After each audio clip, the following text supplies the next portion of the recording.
Welcome to the Cinefied Podcast, the podcast where we talk movies, TV, and all things like that. Today, we are not talking about anything on the big screen or the small screen. We are talking about Oscars. It's Oscar time of the year, and the nominees were just announced less than a week ago. So I feel like this is the best time for myself, John, and Tyler to knock down our thoughts on these, I believe, 20 categories. I might be very much wrong with that, but that's what I believe. And I figure let's just kind of dive into our thoughts on the Oscars as a whole. I personally am quite a big fan of it. I believe that it's kind of like in a term or my version of a Super Bowl, although as I believe one of our members here also enjoys watching the Super Bowl probably just as much as the Oscars, but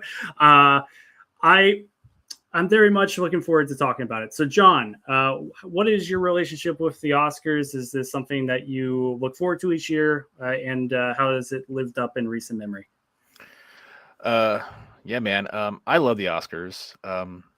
And I can remember way back when I was in 7th or 8th grade watching Titanic win 11 Oscars on TV and not really understanding. Like I had heard of the Oscars before, but not really understanding what they were. But the big cultural celebration and touchstone that they've become, at least in my life, started with that Titanic ceremony, for lack of a better word, because they just completely swept everyone else.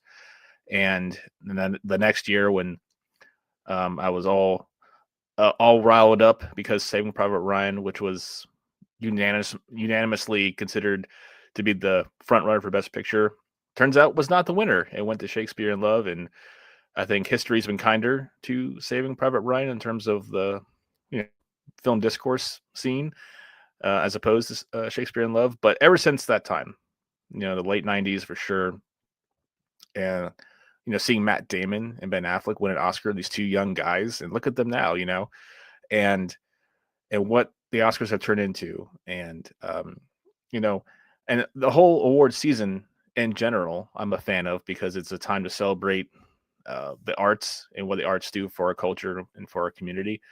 And Oscars are like the tentpole event, right? The final big show, and it's great. I'm a big fan.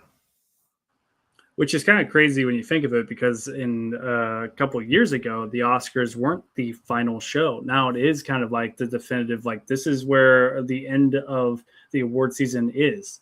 Because before, I remember like the Oscars were like on my birthday, which is like February 9th, and now it's like a whole month later. And I think that is delayed due to like the events of COVID.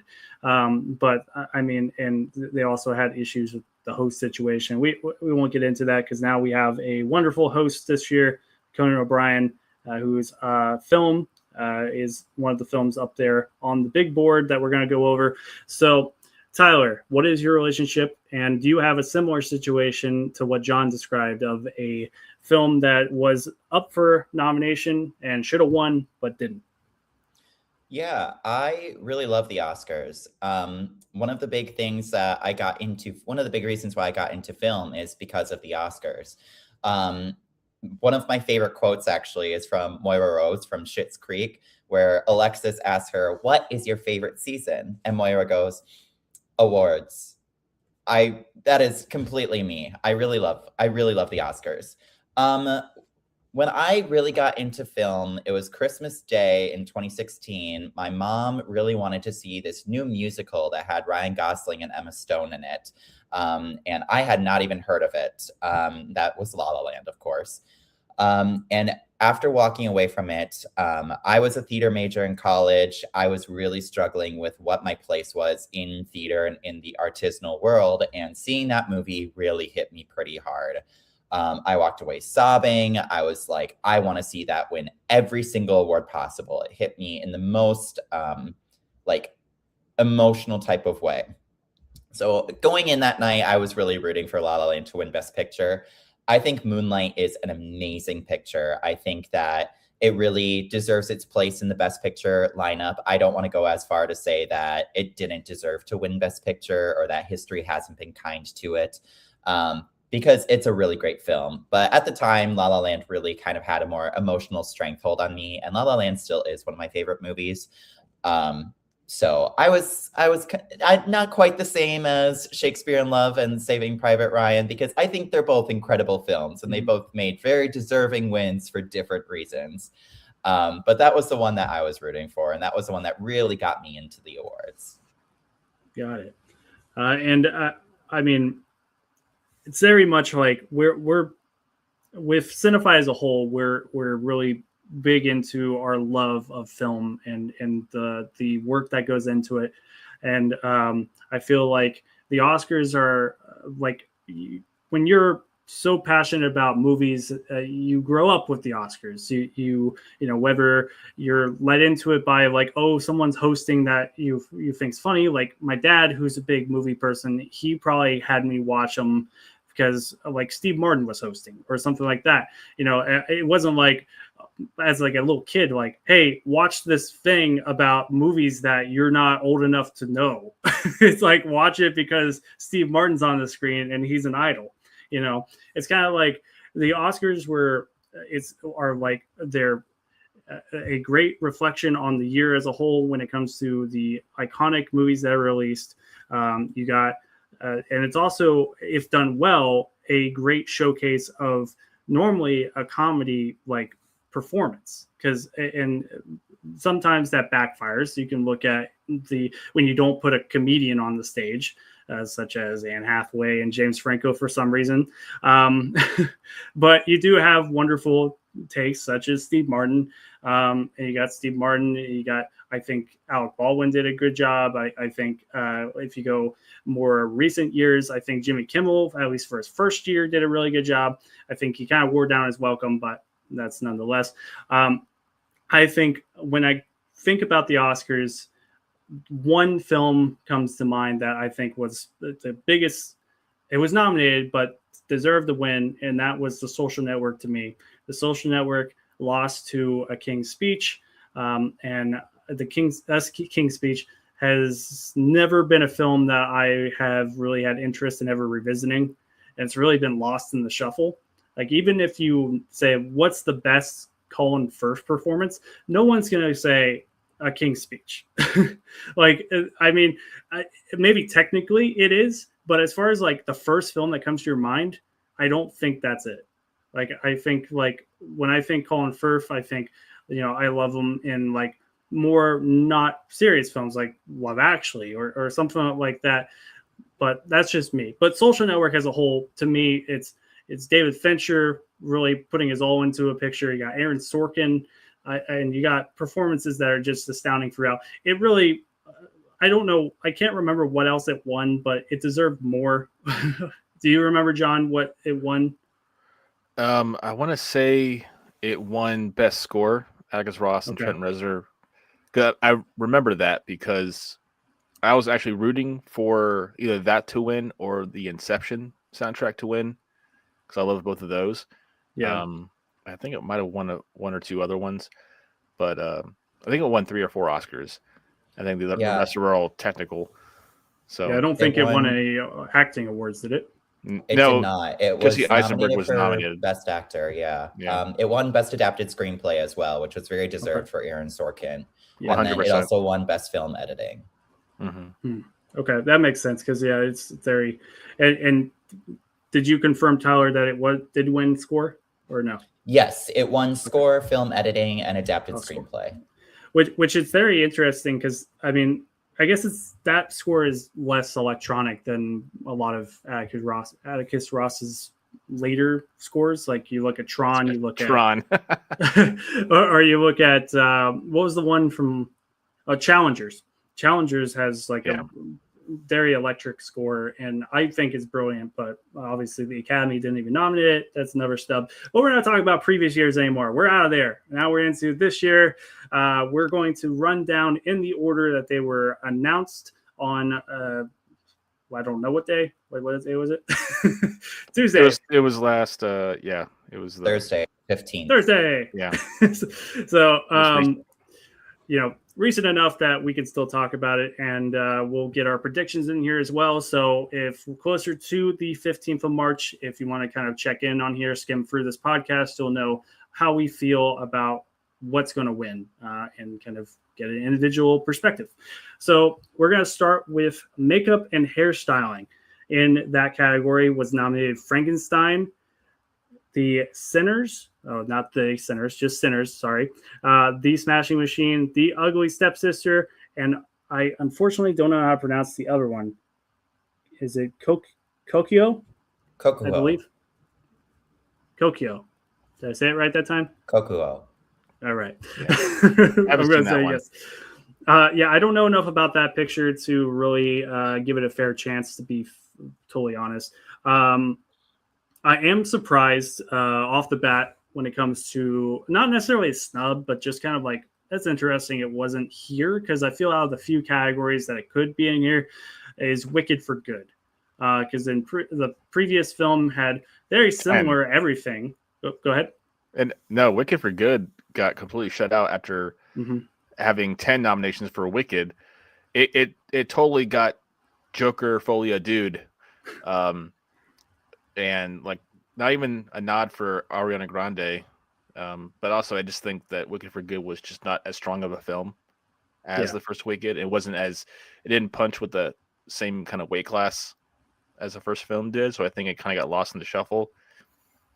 So no, I fully agree. But yeah, I mean, I thought well, I'll get into it with the other categories, but I did think that makeup and hairstyling, because it was for sure nominated for that, and I think possibly won last year or not. Shoot, when was it? Was it last year? last year. Yeah. Go ahead, Time Tyler. flies, You got the man. facts? Sorry, I was being sarcastic. I was like, I'll be the fact checker this episode. Tyler, I guess he's our guy in the chair. Tyler's a guy in the chair. I guess I first saw Wicked getting less nominations this year as well. I am very surprised, and also not surprised by the complete shutout this year. It did not win last year. It won costume design and production design last year. Okay. But usually those three all kind of work together. A lot of those nominees all overlap each other. So it makes sense that it was nominated last year. What did win last year in that category? Well, before we keep going, I just want to state thanks for being our fact checker, Tyler. No. Tyler's on it, man. Last year it was The Substance, which, fun fact, the last few years, makeup and one of the lead acting performances have gone hand in hand with wins. A lot of the actors like to see a huge transformation. It happened with The Whale and Brendan Fraser, and it's been happening a bit more recently. So when The Substance won makeup last year, I thought Demi Moore was going to win Best Actress as well. Yeah. But alas, I thought she was a lock last year. I thought she was a lock, to be fair, but alas. Yeah, I mean, I'm not as surprised by the complete shutout of Wicked this year. I am surprised it just got nothing. I thought that at the very least it was going to get those three: production design, makeup, and costume design. Yeah. So the fact that it's not here is surprising. The makeup branch really kind of goes for whatever they want. They do not care who the front runners are. They don't care what films are technically good or like on the radar. They will just nominate the best work that they think deserves to be in that category. And a lot of times it results in pretty weird nominations. Very famous example was Suicide Squad from 2016, not only getting nominated, but winning that category. Famously bad movie. But truly, they just see the work for what it is, and they kind of just nominate whatever the hell they want. And I think that's really evident here by including Kokuo and including The Ugly Stepsister as well. Gold Derby had predicted Wicked for Good and One Battle After Another for those last two slots. So seeing them kind of just do this here, it's not super surprising. I'm already talking right now, so I'm just going to go for it. I think Frankenstein is going to win this category. I think what they did to Jacob Elordi with that makeup is really transformative and really great work.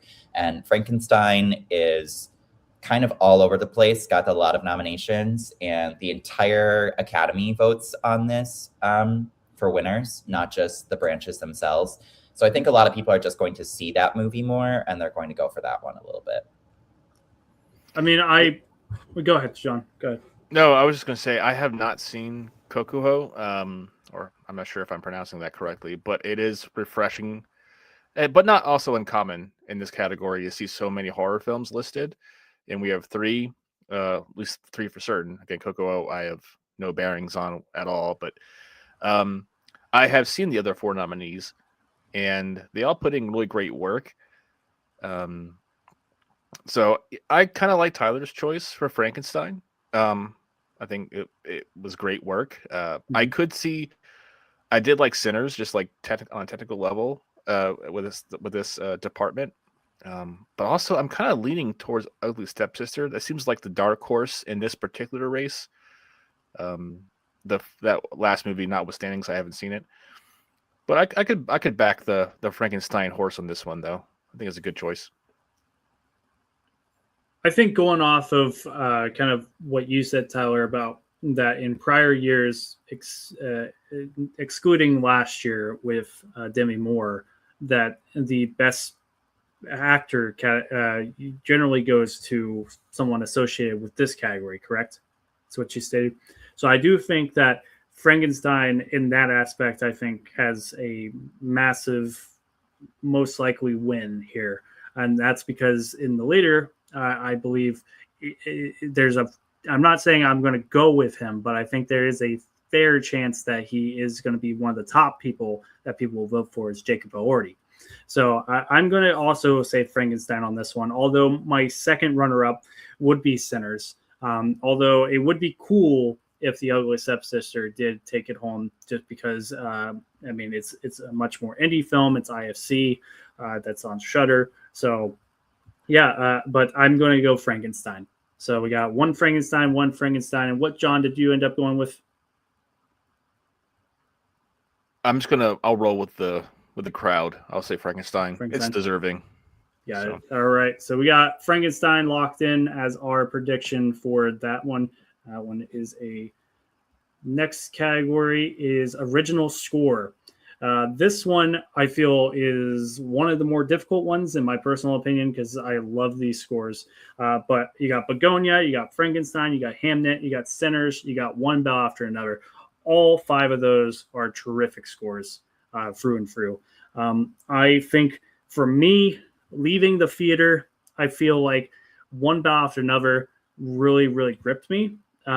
Even though it is in all regards a pretty simple score. But I really grabbed onto that one. But I'm going to say, for just personally, my top contender is Hamnet. Hamnet, the score alone, especially in the final moments, really made me tear up. Obviously the performances have an aspect to me tearing up, but the score, I mean, it just washed over me. It definitely in the closing moments. I thought it was fantastic. And this composer hasn't really done a whole lot. So I think it's fantastic work when he's done a lot of very indie films that haven't really made the mainstream. But what do you guys think? John, if you want to go first. Listen, I love Johnny Greenwood's score. It's very unnerving. It's very uncomfortable, but that kind of ties into the theme of the movie. So the score is appropriate for the narrative it's playing with. I personally just love the Sinners score. There's gonna be a lot of love for that fucking movie on this show today. Just so you know, I fucking love that movie, Sinners. So I think the Academy is going to pick Sinners. I'm leaning towards Sinners, but having seen all the other films and listened to all the other scores, this is a very tough crowd too. So I'm gonna lock in with Sinners for me. I'll keep it short. And Tyler, what are your thoughts? Yeah, I'm similar. I love all of these scores. When I'm looking at my personal lineup, my number one and my number two were not nominated, but these five are my 3 through 8 for my personal lineup. So I love all of these scores. I think this is a really great category. I favor Frankenstein personally. Hamnet is a very, very close second for me.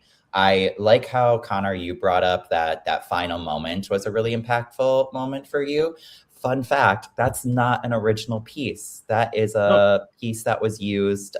That's a pre-written piece that they had already written. It is probably most famously used in Arrival, but it was also used in Shutter Island, and it was used in The Last of Us as well. But I agree. It's, and I don't think a lot of Academy voters are necessarily going to know that. I think they're going to remember that moment, and they're going to remember how much it moved them, because it moved me too. I started crying during that piece. I got to go with John here. I think Sinners is going to take this. I think the Academy loves Sinners. That score is incredible. And I think they're really going to favor this one in that category. All right. Well, I am curious, because you did bring it up. What are you said you have top 2 that aren't mentioned on this category. They're not nominated. What got snubbed? Yeah, my personal top 2, I don't think they were snubbed, because I think in order for something to be snubbed, that means one of the nominees doesn't deserve to be there. And I would not replace any of these nominees with my top 2. But my personal top 2 of the year are K-pop Demon Hunters and the Fantastic Four. Oh, Fantastic Four. Yeah, I think that score is fantastic. That score was incredible. Especially in recent memory of other Marvel projects. It's definitely one that resonated more with me. K-pop Demon Hunters, I'm going to be 100% honest. I really enjoyed it, but it's not one that I've really gone back to rewatch. So I don't really have a strong opinion about the score. I have a strong opinion about Kim Jong's performance in it. It's not good, but I think, yeah. Well, go ahead. You don't love Bobby? Oh, Connor. I do love Bobby. I know. I'm sorry. I'm sorry. I do love the music. I do love the music more than the movie, personally. I have listened to that soundtrack nonstop, and it got to a point where I was like, I should probably watch this movie, and I did, and I was like, it's fine. I love that. I love the movie though, just because of how good I think the music is, and I think it would very well be deserving in original score. I would not swap out any of these nominees in order to put K-pop Demon Hunters into original score. Okay, John, do you have anything that you think is deserving of being in this category? I personally don't. I think that this is a good list. No, I'm good here. All right. So we're going to go ahead and move along. I am kind of keeping tallies of our thoughts as we go along, just so I can kind of post later on, closer to the Oscars, our 3 opinions. But as far as the actress in a supporting role, that is next. This one is Elle Fanning. You got Inga Ivsdottir. I should have pronounced these names before getting on here. Elias from Sentimental Value. I haven't actually said it yet. I will butcher these names. I apologize to the people that hold these names and people that are very much aware of how to pronounce it, because I am not doing well. Amy Madigan, Wanumi Mozeku, and Tiana Taylor. That one I should know, the Sinners one, because it's Sinners, but I do not know how to pronounce their name, unfortunately. So I'm going to get the heat off me because I butchered those names. And Tyler, what are your predictions? And is there any snubs, or not snubs, just things that should have been in here?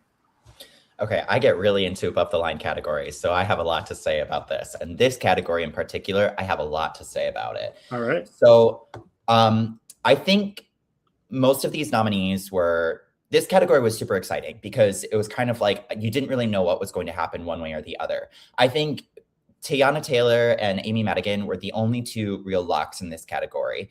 I personally had Ariana Grande getting nominated here. A lot of people were not predicting her at that last minute because they were like, the Wicked train is slowing down. Like, it's not going to get, it's going to miss out on places. And I was kind of like, yeah, it's not going to get as many nominations. It probably won't get Best Picture this year, but it'll get the craft categories, makeup, production design, and costume design. And it'll probably get Ariana Grande. Ariana Grande was nominated everywhere that she could have been. She did not miss a single place this season. So I really did not see any reason to not predict her to get a nomination. So that was really, really surprising for me. Inga Ivsdottir-Lilius did miss SAG, and at Sentimental Value missed out everywhere at SAG. It was not nominated in a single category. So that probably is just a fluke. And then Wunmi Misaku also did not get the Golden Globe nomination. So that's where she missed out. So those are two nominees who missed out on one of the big like precursor awards that Ariana Grande got both of them. So I was super surprised to not see her here. Now, I think Ariana Grande didn't get the nomination and Elle Fanning did. And I'm very okay with that. I think Elle Fanning totally deserved this nomination. She only had Golden Globe and Critics' Choice Awards, so she did not have a very strong like chance getting in here, missing SAG and missing BAFTA. We don't know the nominees for BAFTA quite yet, but we know their long list, and she wasn't included on the long list, so she's just not going to get a nomination. But I'm pretty happy with this. Super surprising that Ariana missed. I'm very happy that Elle Fanning did get in. As for winners, I think a lot of people are going to go with Teyana Taylor, and I think that's who I'm going to go with as well. I think as far as the industry awards, she just holds a little bit stronger of a position with the film that she's in. And Amy Madigan has the horror bias against her. A lot of Academy voters don't really love horror. This has been notoriously stereotypical for years and years and years. They almost never reward horror movies. But don't be surprised if there is a sneak for Amy Madigan in this category. I think depending on how award season could shape out, Amy Madigan could win SAG. I don't think she'll win BAFTA. But if that's the case, that has Teyana Taylor getting Golden Globes and BAFTA and Amy Madigan getting Critics' Choice and SAG. I still think Teyana Taylor has the stronger pull with Golden Globes and BAFTA, but you know, there is a world where Amy Madigan could win this. If I was voting, I would vote for Amy Madigan. But ultimately, I think it's going to be Teyana Taylor. All right. Yeah. I mean, all incredibly valid points. So, yeah, John, what about you? What are your anything you think should be here? Anyone that you think is a front runner? I've heard a lot of buzz around speculating why Haley Stanfield was not included or in the mix. But Wunmi Mosaku, it was, which is fine, is valid, is a good argument to make. I think Wunmi Mosaku carries a little bit stronger than Haley Stanfield did in Sinners, though they're almost lateral in that comparison. And I think Amy Madigan's a great representation.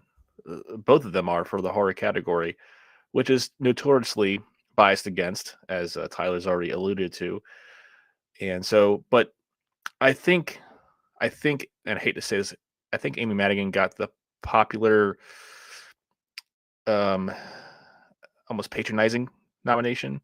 Like she rode the bandwagon of popularity to get here. And yeah, they're all this stuff is kind of a popularity contest. I can see Teyana Taylor taking home the prize too. That wasn't my favorite performance. The two ladies from Sentimental Value, I would pick Elle Fanning over Inga. I wouldn't mind Wunmi Mosaku taking this home. I'm going to lock her in. I don't think she's an Academy favorite, but I think as far as what a supporting actor is supposed to do, and we'll get more on this particular category with the actor category down the road. But you know, they come in as the supporting actor, and they do what they need to do, and then they properly seed it back to the lead performances, and they keep pushing the film and the story along. And all five of these women did incredible work this year. So I'm going to go with Wunmi Mosaku, the unlikely choice. Makes me think. I'm the odd person out. I thought Teyana Taylor was very good in one after another, but I just don't think there's enough of her for me to really grab onto her performance to think that she's worthy of this award. Maybe that's just me. I don't know. I know people have gotten awards for much less time on screen. I'm not saying but it just felt like I needed more. And I'm also a little bit, and it's one of those things where it's kind of like the Eddie Murphy effect, where you have a film that is, Dreamgirls, but you also have Norbit. She was in that awful Tyler Perry movie earlier this year that and she's like the main character besides, unfortunately, I'm blanking, but she's like the secondary character. So there was a lot of screen time there and not enough screen time here. So I have, bad memories. I do think that there's a good chance. People seem to really love her performance. So I think there is a good chance of her winning. My personal love would be Amy Madigan winning, but I'm going to lock in Elle Fanning personally. I think Elle Fanning, don't roll your head at me, Tyler. Y'all are crazy with these picks. It's a split vote. It really is. I love it. So I'm going Elle, but I'm very hopeful about Amy, but I just, as we kind of stated, the horror aspect, I think, and we'll get into this more as we go into more of these categories. You'll notice that most of these categories that have Sinners in it, I just don't think are going to be the winner.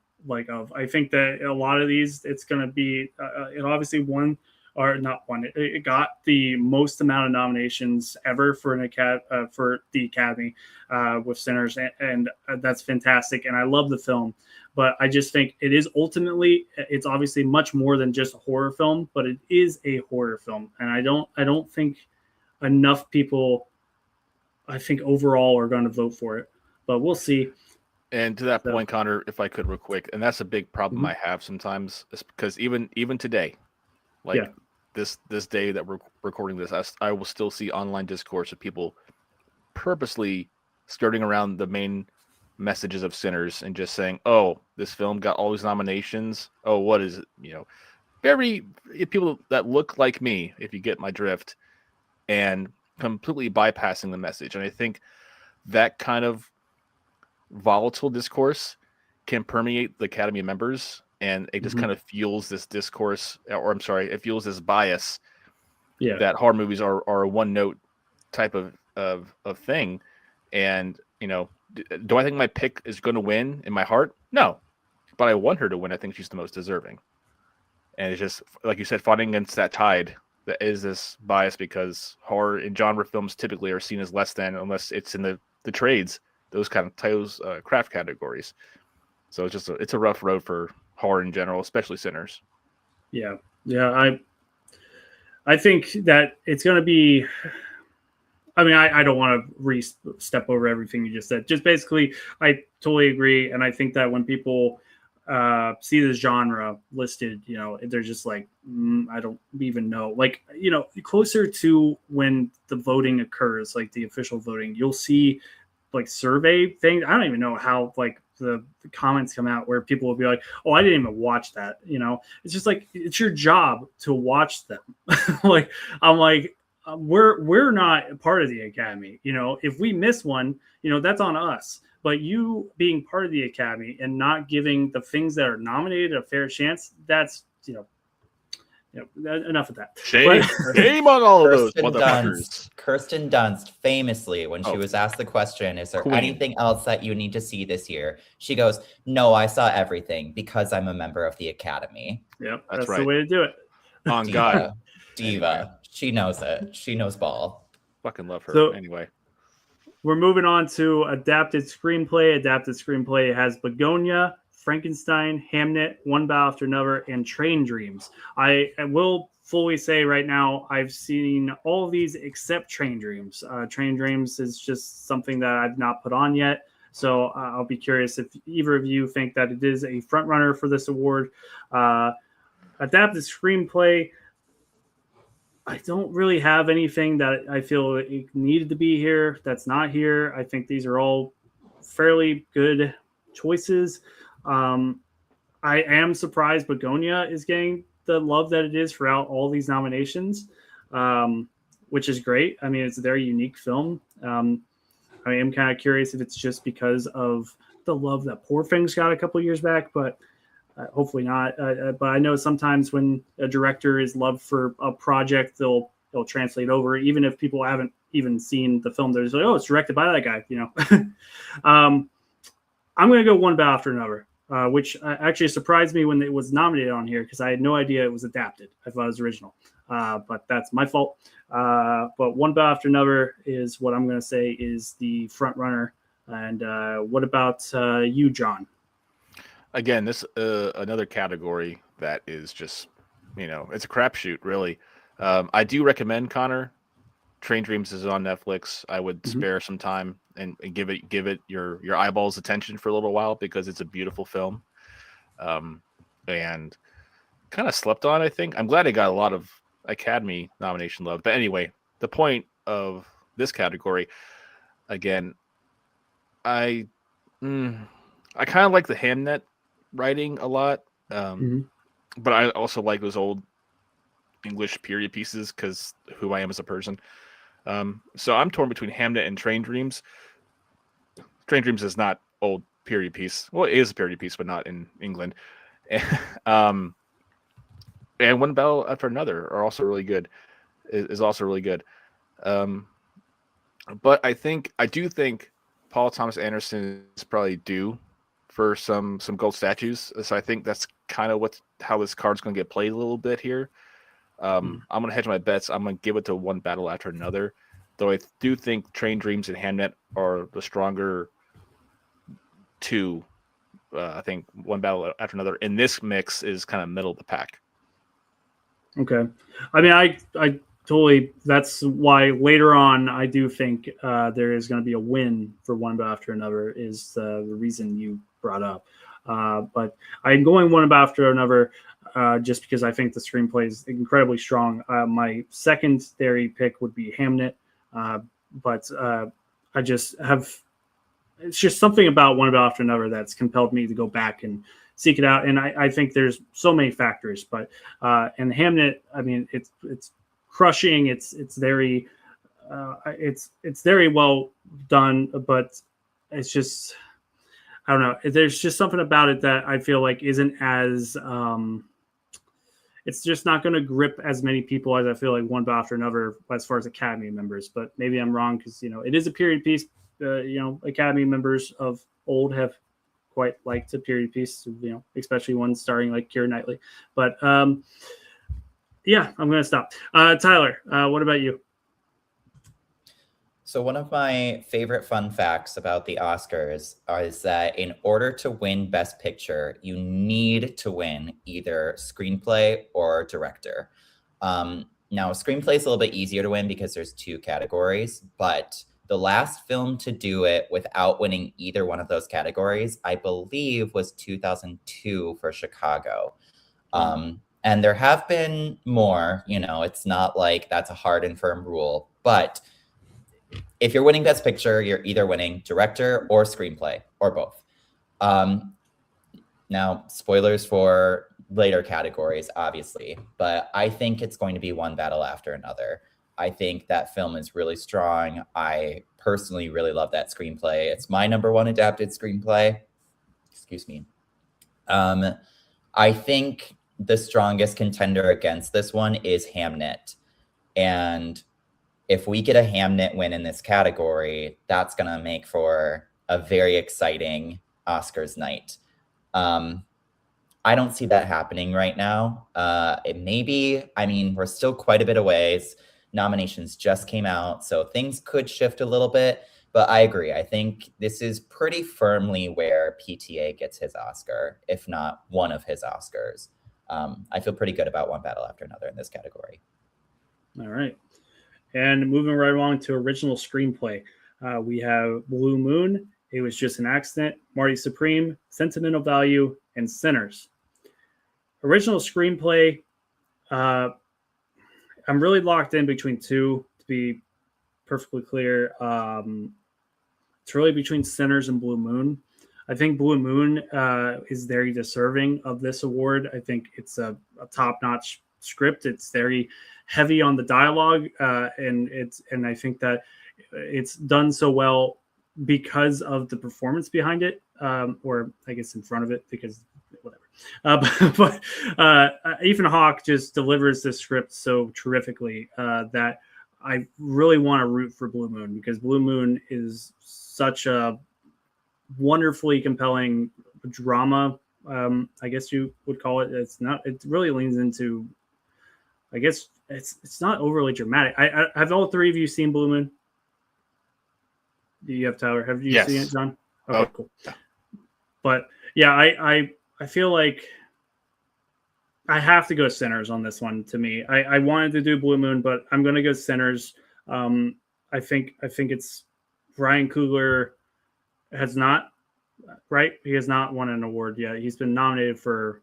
No, he hasn't been nominated. Shit. Okay. He has not won. I'll do not the won. checking on if he got nominated. Okay, but yeah, so I'm going to go Sinners. While Tyler's looking, John, what is your opinion? So the original screenplay category. The category this year is one of my favorites because all 5 of these films are so fucking well written. Mm-hmm. Like I would love for It Was Just an Accident or Blue Moon to win. I like Blue Moon and Sinners for the simple fact they tell a great story in kind of like a bottle episode format, or most things kind of happen in one location. Sinners has a few more locations than Blue Moon does. Blue Moon's pretty much in one spot. Yeah. And it is so gripping. And like you said, Connor, the dialogue, such sharp, witty, funny lines. There's the question you did not ask me for this category. But Nouvelle Vogue, the other Linklater film that came out, I wish that was in this category as well. Okay. God, I love that movie, but I also like French films. So, would you take that over Blue Moon if you're going? I would take that over Marty Supreme. Okay. I'm that one kid in class. I wasn't gaga for Marty Supreme all that much, but that's a different discussion. For the purposes of this conversation, I could see Sinners winning. Totally. I think Ryan Coogler wrote a damn good script. Mm-hmm. I could see, and I like sentimental value. Like all these films are really good. Even Marty Supreme are all really well written. And I'm rambling. I'm just cut to the chase. I don't really have a choice right now. But if I had to pick something, like hedging my bets based on popularity, I could lean toward Sinners, but my heart is with Blue Moon, if that makes sense. Like, so we're in very similar boats. Okay. I like Blue Moon better, but I think Sinners is the winner. I agree. Makes sense. I agree. All right, I'll just put Blue Moon / Sinners. All right. Cheating the system. All right. Tyler, what is your opinion? You're very expressive, man. So, I mean, when he brought up Marty Supreme not being his going gaga over it, you're very expressive. So, is that your winner? How do you feel about Marty Supreme first, and then how do you feel about these titles? No, I hated Marty Supreme, so I didn't go the way I thought. Vindicted because I feel like I am the oddball out. I feel like everyone loves that movie, and I am like, you guys can be the best friends in the back of the class. It'll be fun. Right. It stressed me out, and I don't like being stressed out. I don't want to watch a movie that stresses me out. Yeah, every Safdie Brothers film has done that to me. Uncut Gems, Good Time, even Smashing Machine. I can't watch them again. No, thank you. Yep. Yeah, yep. Good Time's my personal favorite, but sorry, Tyler, don't mean to jump into you. No, you're fine. Super quickly, Ryan Coogler has been nominated before. He was nominated for a producing credit for Best Picture for Judas and the Black Messiah in 2020, and he was nominated for a songwriting credit for Black Panther: Wakanda Forever. But this is the first that he has gotten a screenplay credit, writing, or a director credit. This would be his second Best Picture nomination with Sinners. I think it's Sinners. I think that it's hard to overcome like the popularity of that film. I think a lot of people clearly like it. I think the writing in that film is mostly really, really good. I personally have one thing, writing wise, that I don't really get what happens in the film. But I think that compared to the other nominees here, that's gonna be a hard one to beat. I don't necessarily agree that Blue Moon is in contention to win or the runner-up. I think the runner-up is Sentimental Value, because it's about, the entire premise is about the writing of a film and how the writing of a film like really affects everything else throughout it, like its casting, its setting, even its language and country of origin. So I think that one might be a little bit stronger. I don't see it going any other way apart from Sinners. I'm also going to attach that asterisk again, in that in order to win Best Picture, you need to win either screenplay or director. And so that's a big indicator of why I'm putting Sinners here as compared to anything else. Yeah, that's about all I've got to say about it. I think that's going to be hard to beat. I don't know. but I, that's all right. I think that's Blue Moon. I think I would put Sentimental Value at third, but I mean, I really, really want Blue Moon to win. But I feel it that Sinners is what's going to come out on top when it comes to this category. So, all right. Anything else with this category before we move on? Nope. Okay. So next is actor in a supporting role. So we got Benicio del Toro for One Battle After Another. And I didn't do this for the actresses. Sorry, I should have said the titles of the films they're in. Jacob Elordi for Frankenstein, Delroy Lindo for Sinners, Sean Penn for One Battle After Another, and Stellan Skarsgård for Sentimental Value. I'm not going to start here because this is one of the ones that is most complicated for me to really pick. So I'm going to actually start with Tyler. What is your pick for what you think is going to win? Is there anything that should be here? Anyone that is not deserving? Go ahead. Hell yeah. I got a lot to say about this category. Right. So this one was pretty much locked up for a very long time. 5 actors got all 5 of the nominations that they needed. That's not entirely true. 4 actors got all 5 of the nominations that they needed. Golden Globes, Critics' Choice Awards, SAG Awards, and BAFTA. And then that last slot was pretty much already dedicated to the other actor who did not get one of them, that being Stellan Skarsgård, because Sentimental Value missed out everywhere in SAG. So we were pretty sure, not we, as a lot of people who predict the Oscars were pretty sure that the 5 for Best Actor were going to be Benicio del Toro, Jacob Elordi, Sean Penn, Stellan Skarsgård, and Paul Mescal for Hamnet. And the fact that it was Delroy Lindo, huge surprise for me. That one really, really took me out of left field, especially because he hadn't been nominated anywhere else. Miles Canton has been nominated other places. So if there was going to be a supporting actor from Sinners, that's supposedly who it was going to be. But there is a lot of love in the Academy for Delroy Lindo, especially after his performance in 2020's *Da 5 Bloods. So I'm not surprised that he's here. He was my number 8 pick in my predictions. So he was still like in the names of people who could be nominated, but I am very surprised in the sense that I thought those 5 were totally locked up. I also think Paul Mescal missing here is a pretty big indicator of showing Hamnet's weakness in the Best Picture race and Sinners' strength in the Best Picture race, because if Hamnet was a little bit stronger, the actors are the largest branch of the Academy, and so they have a huge influence over who wins Best Picture and who doesn't. Paul Mescal should be here. There's no reason why Paul Mescal shouldn't be here if they really liked Hamnet as much as they did. But the fact that Delroy Lindo is here for Sinners really shows that film's strength. I am really, really confused about who's going to win. I think Sean Penn gives a very strong performance in One Battle After Another, which is another really strong film, as we've discussed. I think Benicio del Toro is a surprise that a lot of people really like his performance in comparison to Sean Penn's. Out of One Battle After Another, I prefer Benicio del Toro's performance.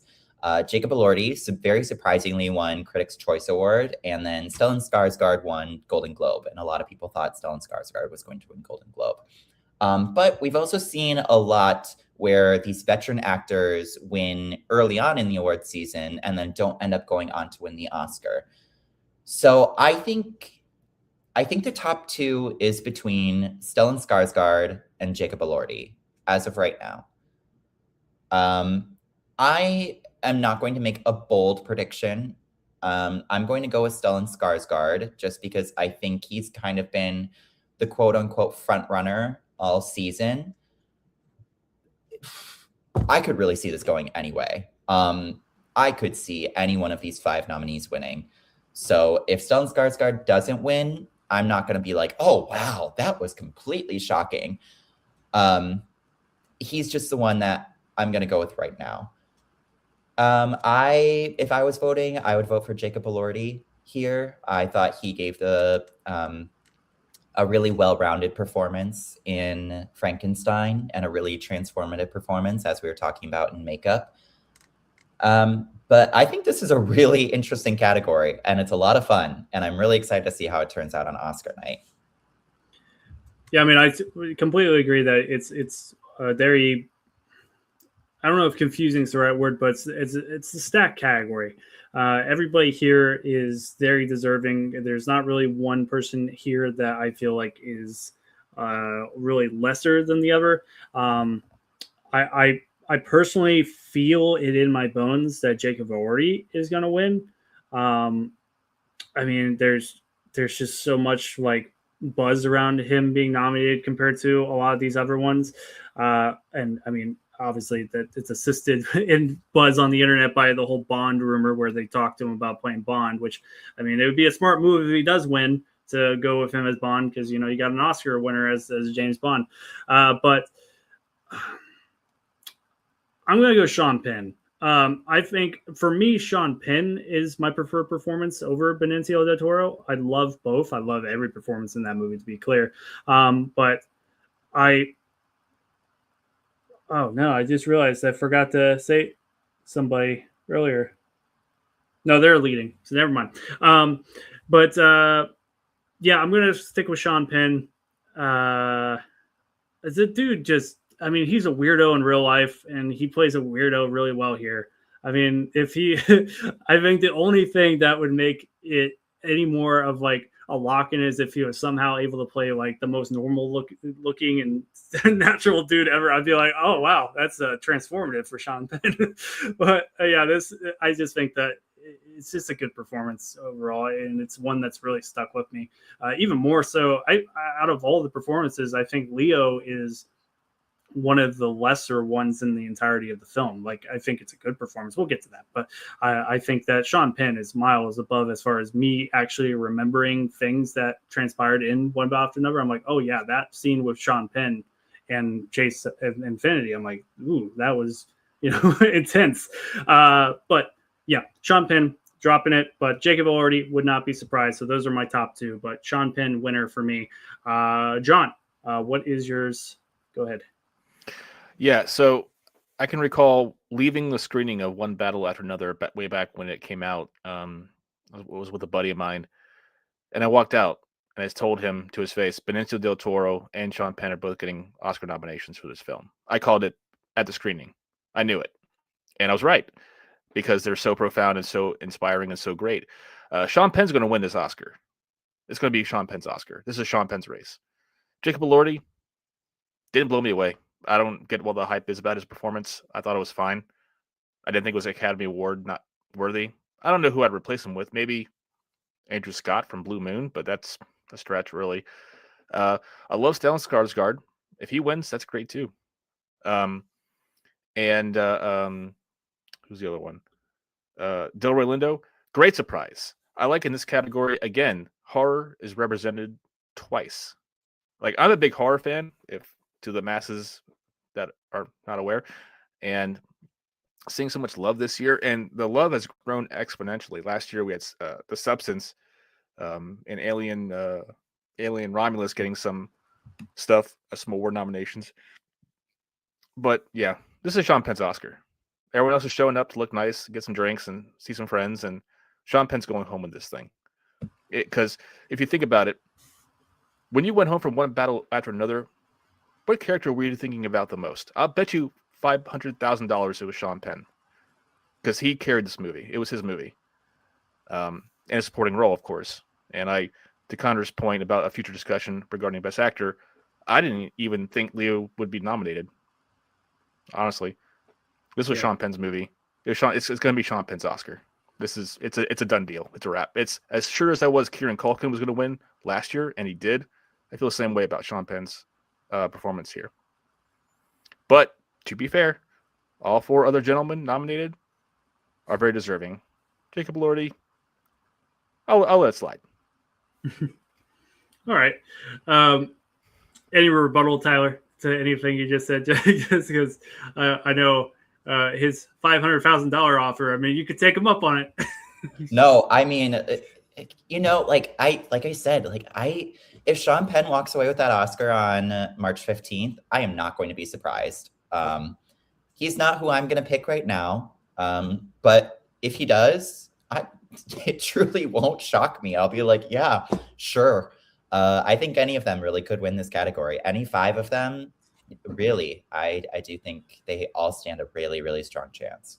And just to be clear, your second, your runner-up for your opinion is Jacob Elordi, correct? And your top will win is Stellan. Yes, that is what I'm going with. All right, cool. All right, going into the first new category in however many years. And to be honest, when they started saying that, I forgot that this was 25 years ago. 25 years ago. Jesus. Okay. So yeah, this is remarkable that they're bringing in a new category in. However, I totally forgot that this was coming. When they said we have, the first new category, I was like, oh, I thought stunts was next year. It is next year. So I'm very much looking forward to stunts, but casting is a huge part of films. So I'm also appreciative that it's here as well. But just insider point of view on how I feel about the categories, I would have preferred stunts being here first, but it's fun. So we got Hamnet, Marty Supreme, One Battle After Another, The Secret Agent, and Sinners.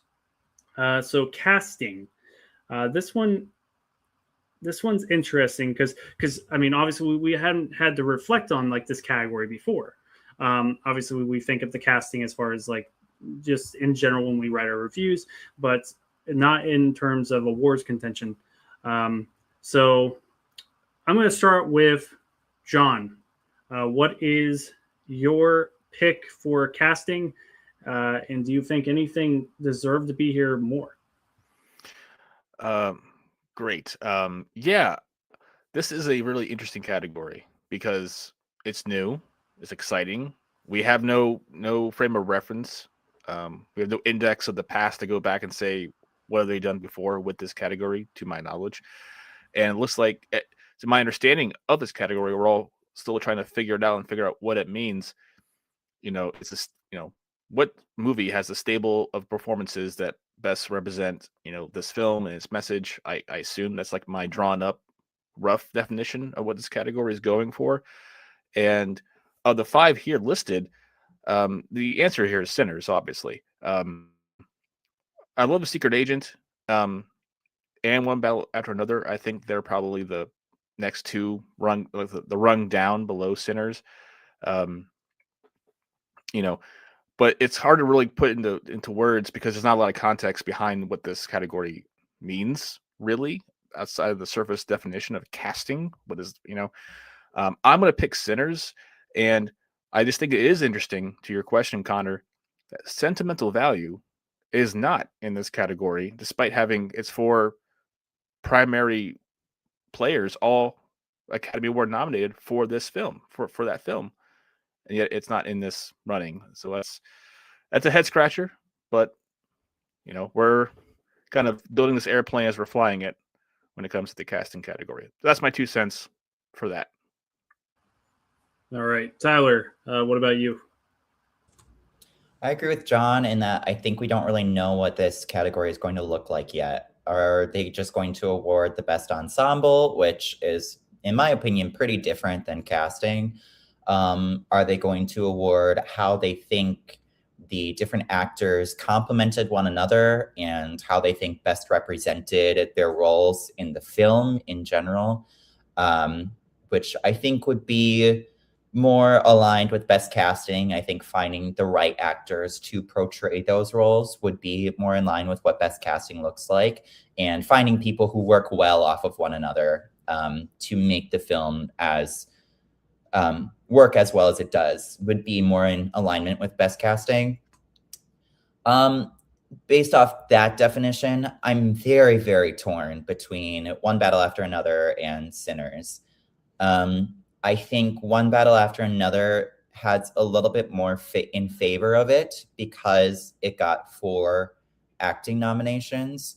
Like John was saying earlier, Sentimental Value also got 4 acting nominations, and that's not here. Sinners surprised with the acting categories that it was in.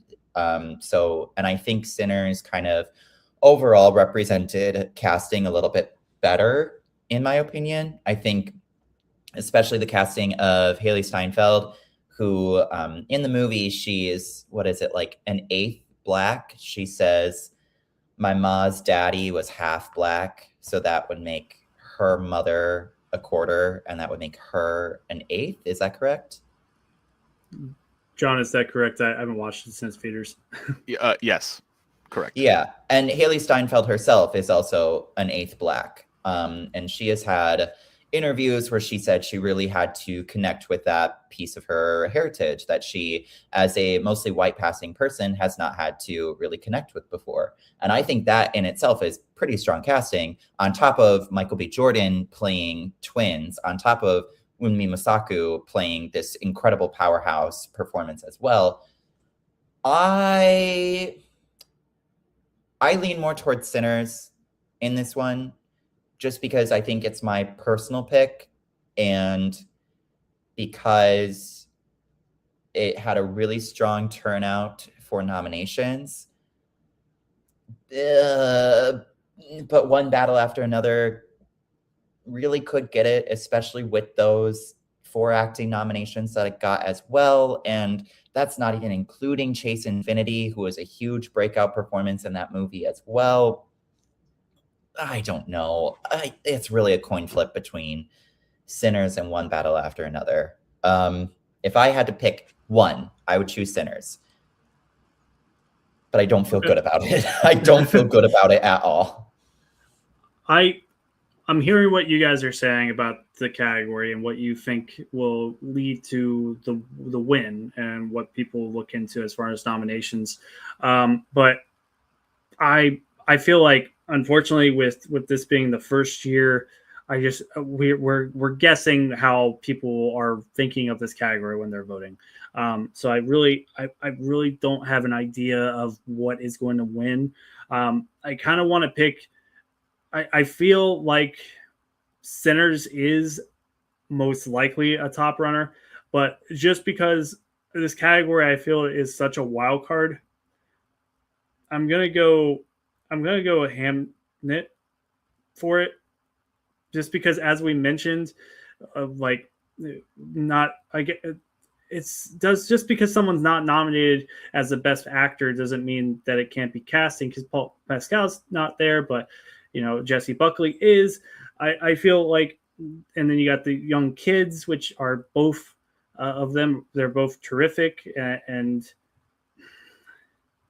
I'm going to say Hamnet. That's going to be my guess. I don't have a lot of logic behind it, beyond that. I just think the performances are good, and I think the chemistry is top notch. Don't beat yourself up, Connor. There's not a lot of logic to begin with this category. There's no metrics. Just roll with it, baby. Roll with it. Yeah, and I don't think, just because it got acting nominations, that means that this one's going to win casting. I'm just more so kind of saying, it's the best parameter, metric that we have as of right now. So you're totally right in bringing up the kids' performances in Hamnet as well. I think that stands a pretty strong chance too.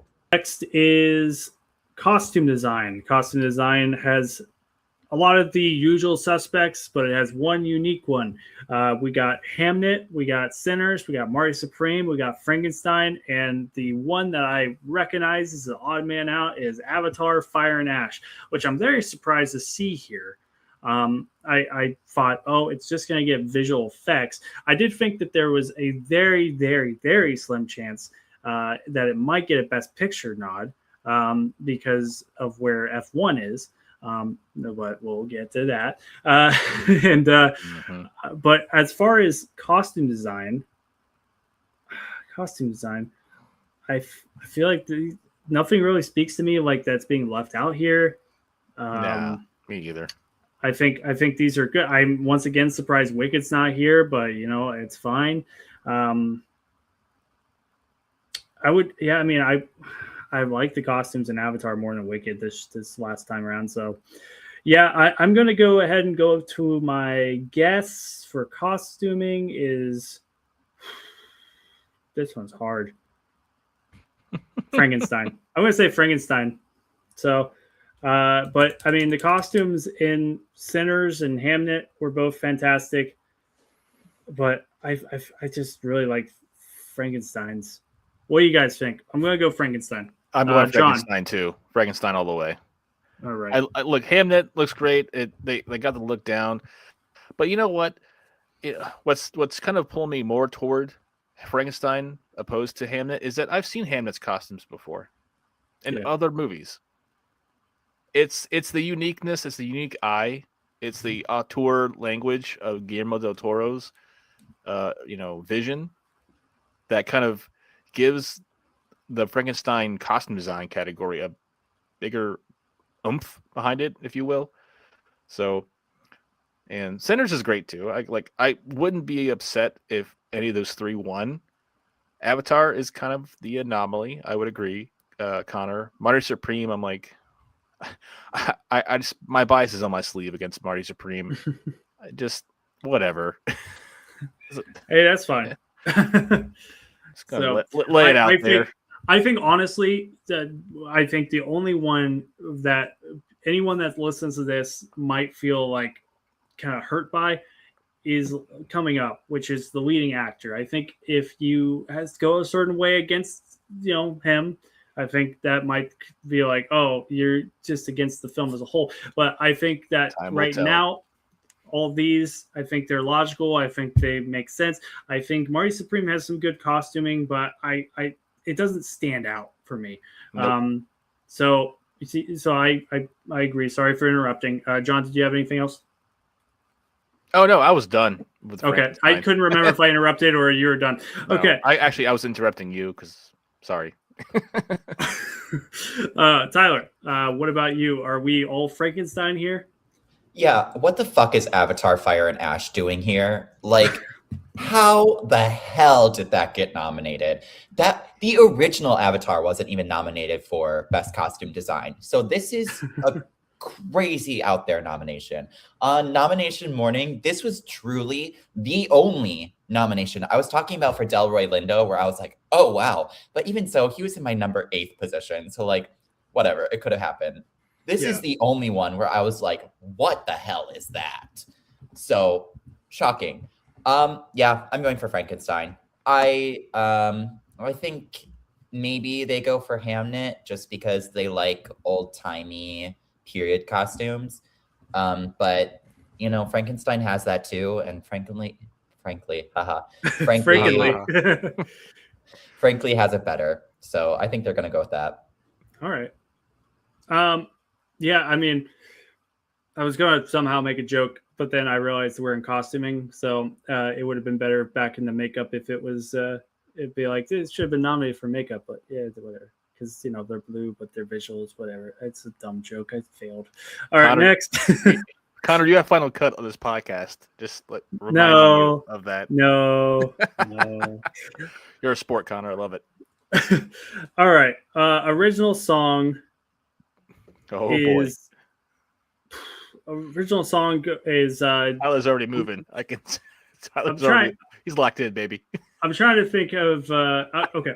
I'm gonna say the title name and then the name. I'm not gonna say who they're by. So Dear Me from Diane Warren Relentless, Golden from K-pop Demon Hunters, I Lied to You from Sinners, Sweet Dreams of Joy from Viva Verdi, or that's right? Is that how I pronounce it?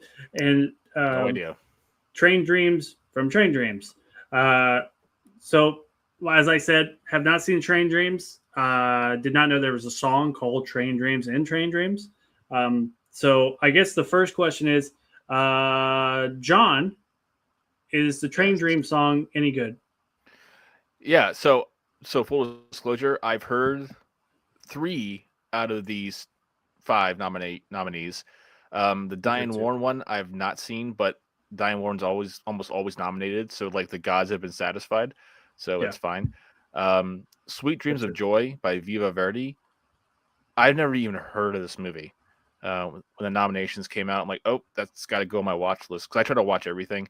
But yeah, that movie completely passed me by like ships. So it's a movie or a documentary? Whatever it is. Okay. No it knowledge could be of it. Short, I guess. So. Dude, it could be a commercial. I have no idea. So yeah, Train Dreams is good. The other 2, I Lied to You and Golden, are also really, really good. Not gonna lie, when you said I lied to you, I was like, about what? So my bad.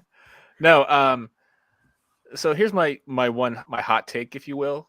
Okay. Well, here's my thing. Here's my pick, I should say. My pick is I Lied to You by Sinners. I think it's a really profound, inspirational piece of music. I grew up listening to blues music. My dad's an exceptionally talented blues guitar player, so I've always been drawn toward the blues. Another big reason why Sinners as a film really grabbed me, because the music was such connective tissue to my personal life. So the selection of Golden from K-pop Demon Hunters is the obvious choice from that soundtrack, because that's the most popular choice in a sea of great songs on that soundtrack, to be fair. But I don't think that's the best song on that soundtrack, and I don't think it represents the movie the best. What I think does represent the film the best, and what I would pick in this category in lieu of Golden, is This Is What It Sounds Like, which was at the end of the film in the K-pop Demon Hunters, because it really was about the arc of them all coming together, and I just think it's the better song. Golden's great. I'm not trying to get Golden hate, but that's my hot take. Was the wrong K-pop Demon Hunter song got nominated, though I understand why it was the one that was nominated, if that makes sense. So no, I mean that makes sense to me. I agree. I think the more I've heard Golden, the more I've liked it. I feel like the final song is more catchy to me. Yeah, I don't have enough weight to pull here, because I've only seen K-pop Demon Hunters and Sinners. I haven't seen the other ones. As you said, John, I mean Diane Warren is almost always here, and for good reason. I mean she generally creates very awards-worthy songs. I think she's only won twice though, which is kind of no. Good, Tyler, jump in. How much has she never won? She now holds the record for a single person with the most nominees to never win. She got an honorary Oscar 2 years ago, but she has never won a competitive Oscar. Are they just fucking taunting her? What's up? She has a lot of friends in her branch. So in the music branch, she has a lot of friends that will always vote for her no matter what. That's why she always gets the nomination. But remember, for the wins, the Academy as a whole is voting. And she's popular. A lot of people like her, but she doesn't always write the best songs that get nominated. And generally, I feel like for this category, the best songs end up winning. Okay. I would agree with Tyler's sentiment. What's your pick, I feel Tyler? Go ahead, Tyler. You can go ahead and jump in, because I'm still thinking. Yeah. I think it's going to be Golden. I mean, that might just be a personal bias. John was saying his bias for I Lied to You. I really like the music from K-pop Demon Hunters. And Golden has been huge this entire year. I mean, it was #1 on the Billboard Hot 100 for a while. I don't know how long it was, but it slowly crept up the tracks, and then it was #1 for quite a few weeks. And it has just taken over, similar to Let It Go taking over in 2013. This song has taken over the world by storm. And I think it's going to be really, really hard for the Academy Award voters to not vote for Golden. I do personally think it represents the film as a whole. I agree. I see the reasoning for what it sounds like representing the film, but I think just the lyrics of Golden also represent like not being afraid of who you are anymore, embracing yourself, really kind of like, you know, shining to the best that you're meant to be. And it's a catchy song. I love this song. I did also just rewatch Sinners on Friday. And God, I Lied to You is so fucking good. That is such a good song. And it is really, really important to the plot of Sinners as well. Mhm. So I think, especially with the strength of Sinners overall in nominations, it's putting up a pretty good battle against Golden for Best Original Song. I am going to go with Golden, though. I think there's no denying how huge that has been outside of film, across the entire world. That is a huge, huge hit. And I think the Academy is going to want to reward that. And this is me being dumb. I'm going to look it up real quick. I'm not going to make you look it up. One sec. I wonder if it's going to be one of those big moments where like they perform Golden at the Academy Awards and everyone's all like just jazzed up about it, because it is a great song. Like, I love Golden. Don't get me wrong. It's on my soundtrack. It's on my Spotify top 100 from last year. Like, no hate towards Golden.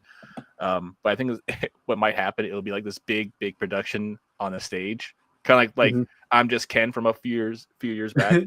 Yeah. And like they're going to get Phil Collins by somebody. Kind of like when Blame Canada with South Park, bigger, longer, uncut. This is back in the 90s, by the way. Sounds like it's before you guys' time. But Robin Williams was on stage at the Oscars singing Blame Canada. Did not know that. That was nominated for an Oscar that year. And then Phil Collins won for Tarzan, or whatever the song title from Tarzan was. I forget it now. You'll Be in My Heart. Yeah, that's the one. You're right. And everyone was all just like, yeah, Robin Williams came out. We love the song. And then because it was such a funny song, the South Park, and Phil Collins won. And everyone, even though that's also a great song, everyone in the room kind of went like, oh, okay. Well, that was fun. You can feel it through the television screen. It was so uncomfortable, but yeah, the Oscars, baby. Yeah. I do think that Tyler has a really great point about it being just popular outside of the movie too. Which, I mean, I feel like most recent case of that to me is Shallow. Or Shallows, I can't remember, from A Star Is Born. I mean, everybody was listening to that outside of the movie. Some people didn't even know there was a movie. There's like new Lady Gaga song and a dude, you know, saying. And then before that, I think even like Skyfall from Adele, like that was multiple. Like, great song. It's fantastic. It's possibly one of the top, like at least 5 Bond songs, and yeah, I mean, people were listening to that outside of seeing the film. I mean, the film did incredibly well, but I mean, not everybody's going to see a Bond. So I mean, that's why I think people were leaning towards that. Then you look at like other Bond films and whatnot. And, as far as Sam whatever winning, he had one of the weaker Bond songs, but it's franchise. So go ahead. I was just going to say, to Tyler's point kind of echoes my sentiment from the very beginning of the show, at the top of the episode, where I was just kind of going over, the impact of the Oscars and how it kind of represents and reflects where the culture, not always, but it can reflect where the culture is at. And, Golden might have the staying power to lock in the win. I think it's between those two. And like I said, I've only heard 3 of the 5 songs. The other 2 I'm ruling out because I just don't know what they sound like. So I could see it going either way, but for my position, I'm going to go with I Lied to You. Golden has got a great percentage of winning. I guess in that aspect, we were talking earlier also as well about how the Academy voters also don't watch everything that's nominated. And so if we here, film people, have not heard 2 of these songs, do you really think that all of the Academy voters are going to know what these songs are as well and are going to want to listen to them? Probably not. They're probably going to go with the ones that they know. Just because she knows ball. She knows what's up. They're probably just going to go with what they know. And the movies that they've seen. So they're going to know what I Lied to You is, because that's a pretty big part of the movie. And they're going to know Golden because realistically, their kids are obsessed with that song. Yeah, you can't escape that song. I'm sorry. Even if you're not on Netflix or into movies. It was playing at the Instagram. gay bar on the dance floor when I went last weekend. That's crazy. Why are you playing Golden at 1:30 a.m. at the club? Tyler, I have a better question. Why wouldn't they play that song? It's such an anthem. Well, why wouldn't they? They should be playing How It's Done. That's what I'm saying. Oh, touche, Tyler. Good call. All right. I was like, I gotta land this plane. Oh my god! What? I think in recent years, has there been like original song to me, like apart from, I guess, a few that I mentioned there, like Shallow, I really liked at the time, but it's definitely grown out of my liking. Like it's too much. But is there a song over the years, going off of our nominees here, that has really made you go, oh, that was deserving of winning? Like, is there anything throughout all of the Oscars that you're like, that's the song that has stuck with me as far as yes, that deserves the win of best song? Because I honestly, without looking up, it's not a category that I can instantly go, oh, that's what won. That's, but besides the Bond songs, because Bond songs always win. But do you guys think that this is a category that has anything that's that really resonates with people, that because I think last year or 2023, people were like Peaches needs to win, and then I don't even know what one. So I think it was pretty big in the 90s. A lot of Disney songs were getting nominated in the 90s, and a lot of Disney was winning in the 90s. It wasn't super big in the 2000s or 2010s in my personal opinion. I know the big songs personally for me that have really stuck out.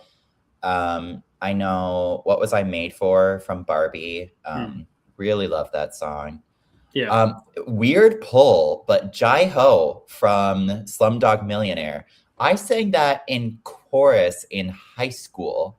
That's not very expected for an Academy Award original song winner.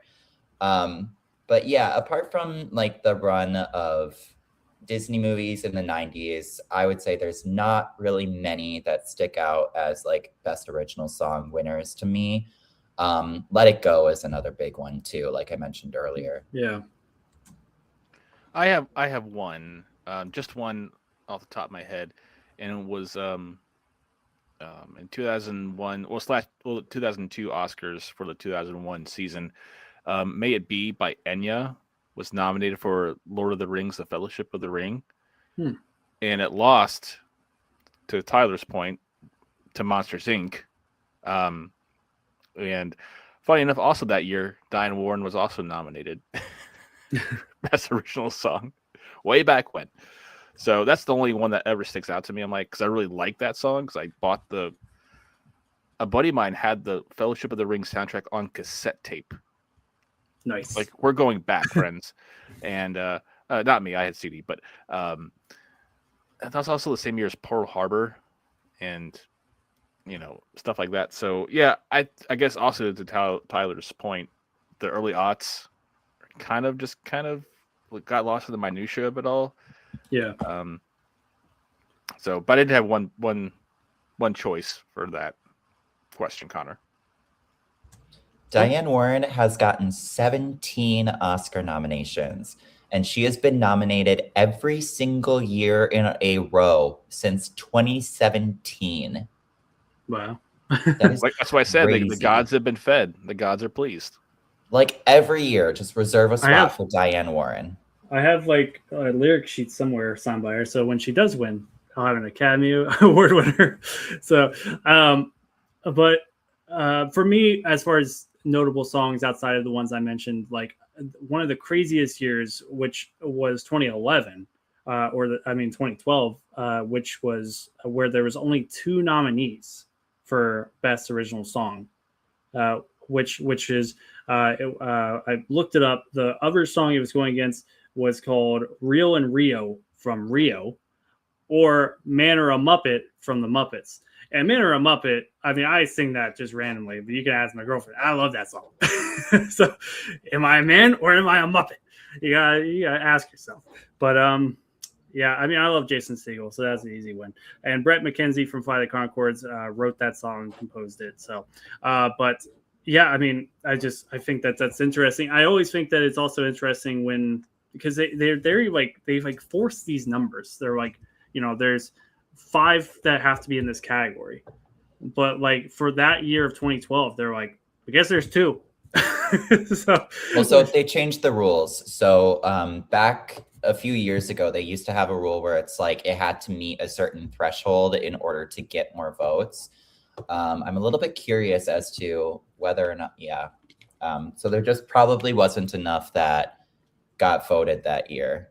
But they changed it at a certain point where the set nominees was 5 nominees. Okay, got it.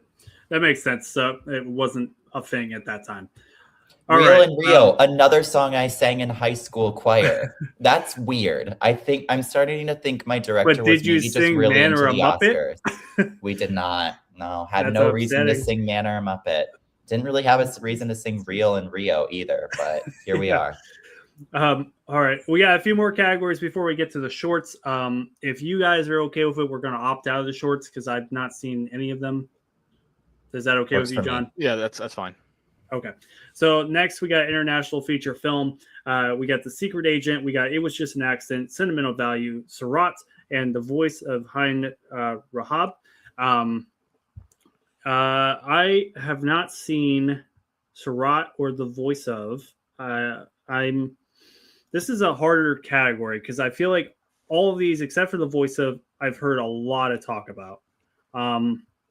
Like normally for international feature, there's like 2 that are like the film, and I feel like all of these, like I've heard a good number about. So I'm going to actually go ahead and pass it over to you guys because I feel like I have it between 2, but I'm not locked in. So Tyler, what is your current pick for the international film, and is there something that's missing here? Yeah, I also I have only seen Sentimental Value in this category. I need to see The Secret Agent. I'm going to try to watch It Was Just an Accident. And then I'm probably not going to see Surat and The Voice of Hein Rahab. I've heard Surat is a rough watch. Like I heard Surat has like something to do with ravers, and as someone who, we were talking about this in the group chat, is very 365 party girl, I think that I would enjoy that movie. I also have no idea what it's about, so I think our writer Trevor LaBelle said it's the bummer of the year. I think he said. So. Love that for him. I think based off nominations, I think the quote unquote clear winner should be Sentimental Value. It got a lot of acting nominations, it got a writing nomination, it got director, and it got into picture. But The Secret Agent has been pretty strong in this category in a lot of other awards shows. It won international at both Golden Globes and at Critics' Choice. Wagner Moura won the Golden Globe for Best Actor, and it got into Best Picture as well, which is very similar to another Brazilian movie that we saw last year, I'm Still Here. So I think if you want to do something safe and just go based off of overall love, you should go with Sentimental Value. But I'm going to pick The Secret Agent. I think that one wins in this category. I'm gonna go with the one that really came to my head first. I'm gonna go Sentimental Value, just because there's the only reason is because there are multiple nominations for other categories involving this film. But I don't really have much else to really like speculate why that would be, but that is going to be my choice, Cinema Value. But John, I know there is something missing from here that you wanted to bring up. So go ahead. And I guess the question is, the thing that is missing here, is it something that is missing or is it a snub? And if it is a snub, what would you replace? So, hang on a second. So, here's what I'll say. All 5 of these films, I've seen all 5, and they're all fantastic. I cannot stress enough, do not sleep on any 5 of these films. They're all really good. Give all 5 of them your time. That's my recommendation across the board. These 5 films are probably better than most of the films in the other major categories.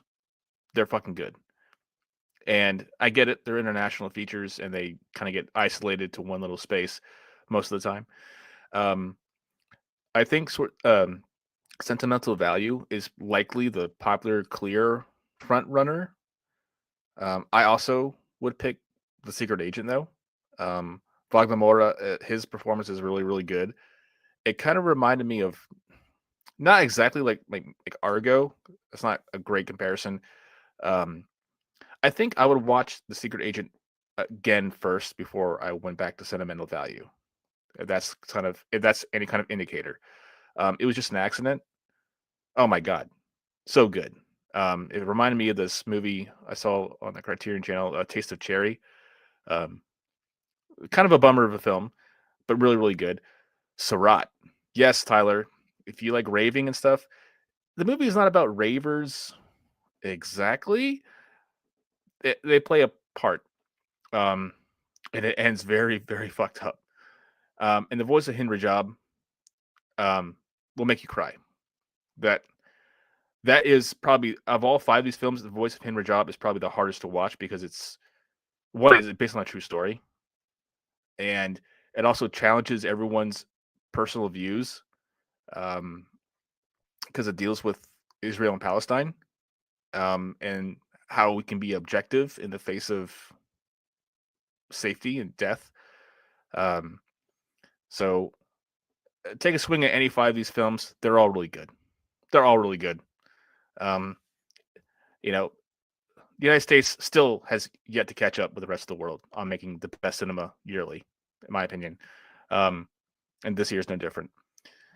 But Park Chan-wook's No Other Choice. If I was going to follow Tyler's definition of a snub to the letter, maybe it's not a snub per se, but I think it is an artistic crime that is not even nominated for anything, because I would still pick that movie, the one, No Other Choice, over all these other 5 ones listed here. And maybe it's because I think South Korean cinema, one just kind of sets the bar for the rest of the world with visual storytelling, and then 2, the Academy notoriously skirts away from South Korean cinema, Parasite being that main exception. Like, No Other Choice is not as good as Parasite, but it's still really fucking good. And I will beat that drum to the cows come home. Nothing I can do about that. The fact that it's not nominated is a travesty, in my opinion.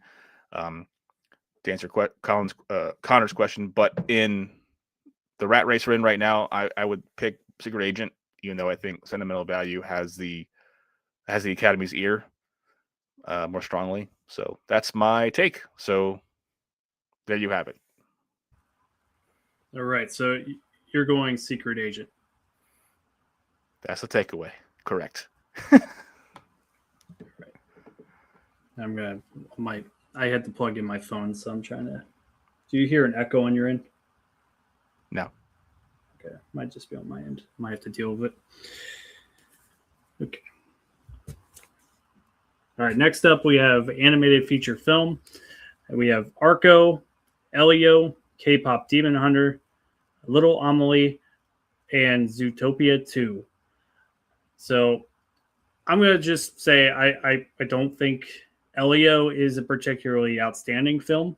I enjoyed it more than I feel like a lot of people did, including I forget who covered it for the site. Tyler, did you cover it? I want to say I did, but I feel like you were pretty. really I thought you were liked mixed and Elio. negative, but maybe not. So maybe I'm thinking someone else, but it doesn't matter. It's I might be just completely wrong. Maybe it's just Rotten Tomatoes that I'm thinking of that was negative on it.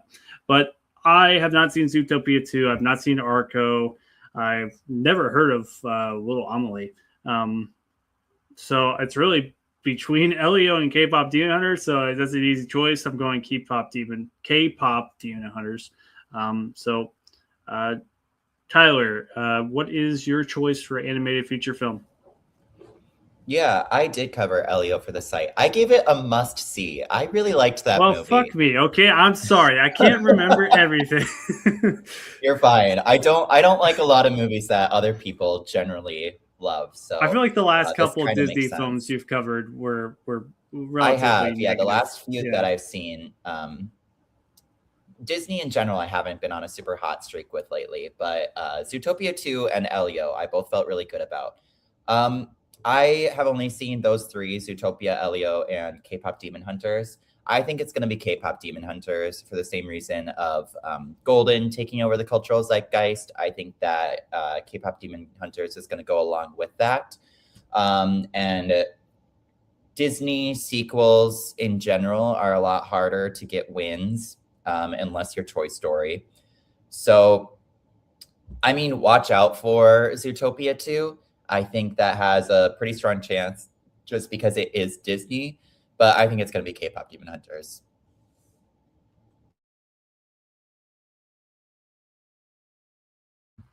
Sorry, I'm sure I'm trying to solve this mic issue, but I think it's just because I have it corded. All right, John, what is your pick for animated pick? I said that twice. Animated choice.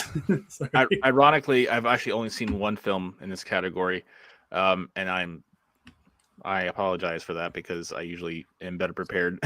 But you're defaulting like me. So I've only ever seen K-pop Demon Hunters in this little group, and I think that might also be the front runner, honestly.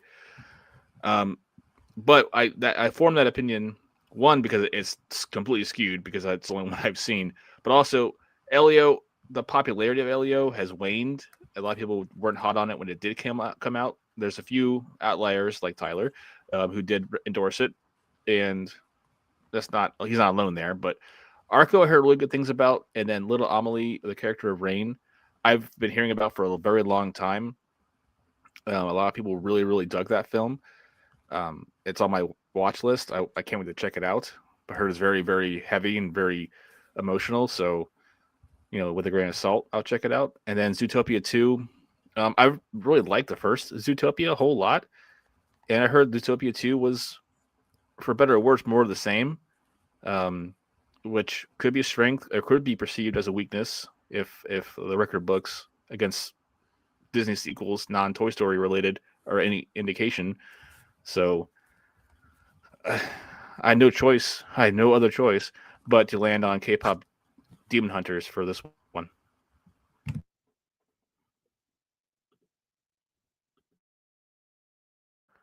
Connor, muted. Much worse choices in general. I just noticed I was muted. Sorry. But yeah, I mean, K-pop Demon Hunters is, I mean, it's, to be fair, it's a really one-of-a-kind type movie. I think that it's definitely captured a lot of people's excitement for the year as far as animated films go. I mean, Zootopia obviously is breaking, all the records when it comes to animated films. But as far as films I've heard the most about, I mean, it's kind of like Avatar. It's like I haven't heard a ton about Avatar since it came out, but it's still making bank, and so is Zootopia 2. But I still hear so much about K-pop, and it's been, I don't remember when it came out, like in the summer. So, I mean, it's been a long time, and I think it's still in a lot of people's psyche, and I think it's going to be the winner. But we'll see. It's still in the top 10 movies in Netflix. It's still holy crap. Yeah, it's still up there. So, still making waves. I'm sure they probably have like the one poster that's like the normal film, and another poster that's like the sing along edition or something. So it's like correct. Yeah. All right, we're gonna dive into production design. We got Frankenstein. We've got One Battle After Another. We got Hamnet, Sinners, and Marty Supreme. Just because of time, I feel very much I don't really have a big opinion about this. I feel like production wise, Frankenstein to me is the clear winner to me. I just feel like there's so much, and I off camera, well, on camera, but off the filming, I showed my Frankenstein book, which is all about the production of this film. And it's really incredible, like how much went into this. So I just, out of respect towards Guillermo del Toro and just kind of like the film as a whole, I got to go Frankenstein, but I totally get if Sinners, or even One Battle After Another, but more so Sinners, was like the lead, in your guys' eyes. John, what is your opinion? Yeah, for the sake of time, I'll keep it quick too. I'm going to also roll with Frankenstein, though I did appreciate the Hamnet's production design, like the theater, the round, the Globe Theater recreation, and Hamnet was really nice. And of course, Sinners. And yeah, like it didn't blow me away. None of those films blew me away the way Frankenstein sets did. So I think it's very clearly a Frankenstein sweep in these types of categories. And Tyler. Yeah, I think we have one category coming up where we're all just kind of going to be on the same page and we can go pretty quickly. And I think this is a similar category. I think Frankenstein is going to take the win here. I think Sinners might put up a competition. If Sinners wins, I would be surprised on Oscar night, but I think it's going to be Frankenstein. All right. And film editing. Film editing is similar to, forget which one it was that had Avatar. Costuming, right? So it also has one that we've not been seeing on repeat over and over. This is the first time that we've seen F1 enter the scene. So we have F1 for film editing, Marty Supreme, One Battle After Another, Sentimental Value, and Sinners. So I'm personally, film editing wise, it's for me between F1 actually and One Battle After Another. But I'm going to go One Battle After Another. That's just my quick reaction from this list. But F1 to me, I feel like it's filmed so like it's I don't know words. So go ahead, John. I think F1 just is my second if I were to pick a second. But One Battle After Another, that's going to win. John, go ahead. Yeah, I listen. You know, a good editor knows you shouldn't notice the editing, right? And that's the mark of a true good editor. And I think also immersing you into the story very deeply. And so I think all these films did really well. Yes, even Marty Supreme. But I think F1, just told the best story with its editing choices. It also, to be fair to F1 against these other films, it's just way more kinetic. Because it's supposed to be. So I can see any of these films winning. It's kind of a crapshoot, but I'm going to put my money towards F1. F1? Yep. And Tyler? Yeah, the Academy here usually goes for not the best editing, but usually just the most editing. They do something similar in Best Sound category. So I can see why F1 made it into both sound and editing. I see your arguments there for F1. I personally don't agree. I think that this is going to go to One Battle After Another. I think especially that car chase scene at the end, like how do you not just be so impressed by the editing in that sequence? And I would go as far to say, I think the runner-up is going to be Sinners. I think that this is going to be a very common theme in a lot of these categories where it's going to be those two battling it out. And especially the strong love that Sinners has received across the board, I think that is going to show up pretty frequently. But I'm going with One Battle After Another. All right. And next is sound. Sound is F1, Frankenstein, One Battle After Another, Sinners, and Surratt. I'm 100% going F1. I mean, I was fully immersed when that film was on the screen. I mean, I think it's a spectacular sound design. So I'm going to go F1. But what about you, Tyler? What's your pick? Yeah, I don't have any notes. I think this is going to go to F1. Like I was saying earlier, they usually just kind of go with the most sound. Pretty straightforward. I don't think there's really much competition here. Okay. John, what do you think? Surratt, next question. Oh, really? Okay. Yeah. See, I haven't seen it yet, so I don't have... So, I mean, if they give it to F1, great. It also has great sound. Like, no problem there. But I think Surratt, just from the sound perspective, especially the ending sequence, oh my gosh. So Surratt's my choice, but F1 will likely be the winner, I think. Okay. Now, the next category has even more stuff that we've not seen yet.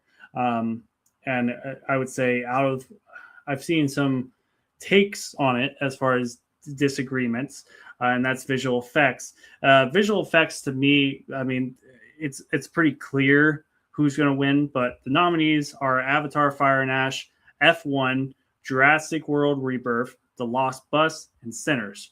Now, I've seen half, maybe a little less than half of The Lost Bus, and I forgot to keep going. so that's on me. Did you get lost? I did, apparently, because when this popped up, I was like, oh yeah. But I turned it on Apple, and then I just never got back to it. So, but visuals, I mean, obviously the fire looks good, but I mean, I haven't gotten to anything that's like crazy. So, I mean, Avatar's gonna win. Let's just be real. I mean, I don't know if you guys disagree, but I mean, Jurassic World, the dinosaurs look cool. I mean, they do. The movie I like, but a lot of people don't like. I mean, it's stupid fun, but you can't say the dinosaurs don't look good. I mean, that's where the budget went. And then Sinners, I mean, visual effects in Sinners, I mean, the barn burning down, it's just, there's not, as you guys kind of stated before, it's the level, the amount of visual effects here is what I think about. And I feel like Sinners doesn't have as many like crazy special effects on display. But maybe that's just the way I'm interpreting visual effects awards. But I'm going Avatar. Tyler, what is your opinion? Avatar. Next question. Okay, John. I'm actually going to go with Sinners on this one. Okay. And I've seen all five of these films, and they all look really great. I think Avatar is a great choice to win. It certainly looked fantastic, very beautiful. Yeah. But I think as far as, so in many ways, I've kind of seen all these films before, and I think Cinder stands out for a couple of reasons, namely that one sequence where they kind of sweep around during the song while the song's playing. And that's that because the visual effects should aid the storytelling of what's happening. And not, of course, Avatar does that in spades. That's like every frame is visual effects in that movie. Yeah. I just think Sinners had a bigger punch emotionally for me. So that's my choice. Okay. All right. Cinematography is our next category. Cinematography. Right. 1 second. Yeah.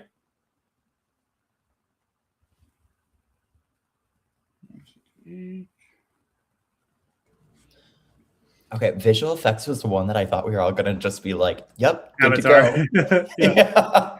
Sorry, my cat was yelling at me across the door, and I couldn't not hear him, so I let him in the basement with me. Oh, no worries. Yeah, Tyler was just saying that he thought that we were all going to be locked in on Avatar, which I mean, going in, I also thought that we were all going to be locked in on Avatar. But yeah, I'm honestly, to be 100%, I would be surprised if Sinners wins. But that's just because of my interpretation of how visual effects are interpreted with the Academy Awards. That's fair. But all right, cinematography. We have Frankenstein. Actually, I talked too fast after talking because I ended that and went straight into it because it's hard to edit. 1 sec. All right. Cinematography, Frankenstein, Marty Supreme, One Battle After Another, Sinners, and Train Dreams. Cinematography, I'm going to do what you guys have said. I'm going to say One Battle After Another. Enough said. I'm done. Next. John, go ahead. cinematography means a whole lot of different things. People sometimes just attribute it just to the lighting. That's a big part of it, but that's not the only thing. It's also the visual language and the ins and outs of everything. And why that matters, I think that the editing discussion from earlier about the end sequence and one battle after another on the road, very compelling. That's one of my favorite scenes of the year. But here's the thing, that's just one scene. It's not the whole film. And it's also why I didn't pick it for best editing. So I do think that cinematography across that film is really great. I like Sinners a whole lot. I think Train Dreams has, once you sit down, Connor, and walk through Train Dreams, I think you might agree with me. Okay. Just because the visual language, because a lot of it is first person, kind of not literally first person like a shooter game or something, but how Joel Edgerton's character walks through the world is very, very, very arresting. Mm-hmm. And a lot of that is attributed to how they shot the film, and also great lighting. It looks fantastic. I think it has a strong weight to it. So you're on Train Dreams. I'm going to go Train Dreams on this one. Sinners is my runner-up. All right, but Tyler. They're all beautiful films, especially Frankenstein. I am going to go with Sinners on this one. I think that it has a lot. I agree in that I think sometimes people kind of just look at the lighting. I think when people think of cinematography, they think can I take a screenshot of this scene and how pretty does it look? Where I agree, I think cinematography has a lot more about the moving parts to it. But I think Sinners has that quote unquote pretty look to it. I think every single shot in Sinners is absolutely stunning.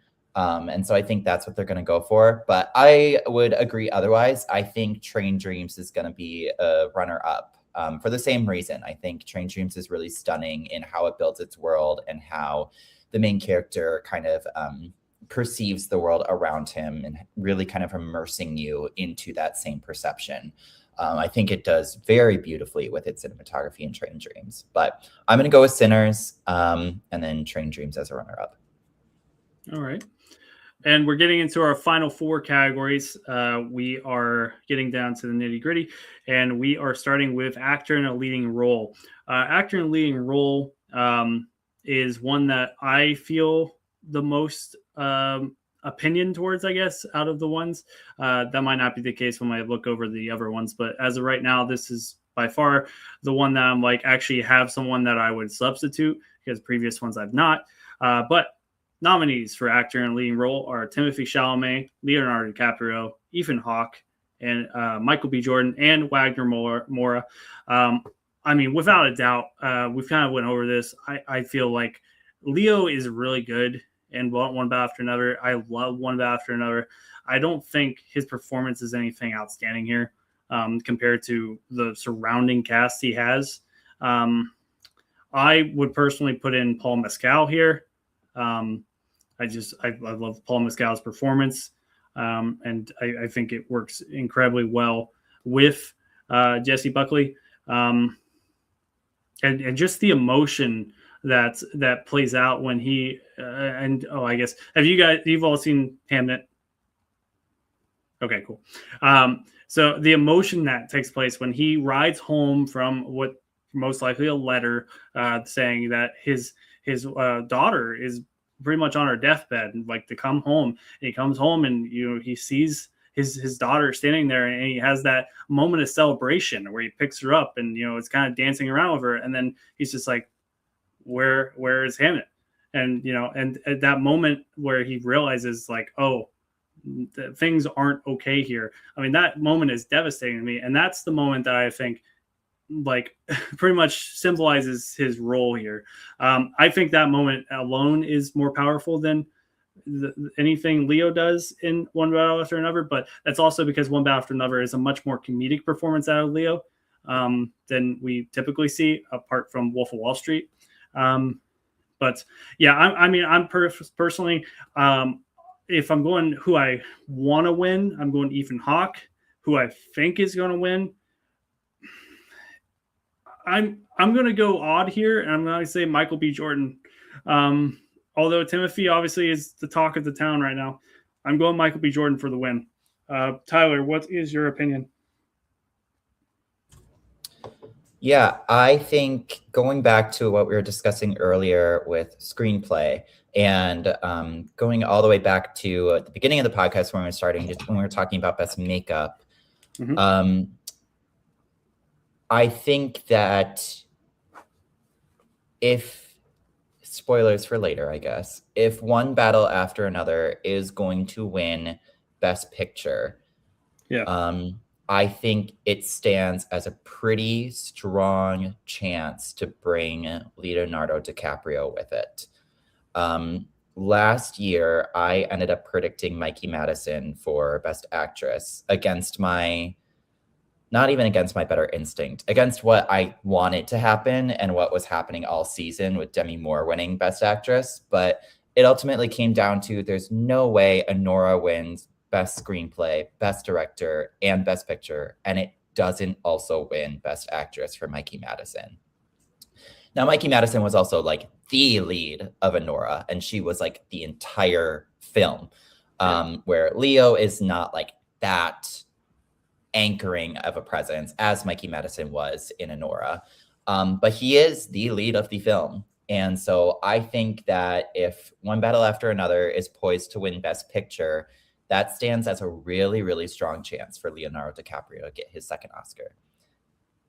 That being said, I'm having a hard time going against Timothée Chalamet. I think he's got the momentum. I think he's got the narrative. I think a lot of people in the Academy really, really like him, and a lot of people really, really want to see him win.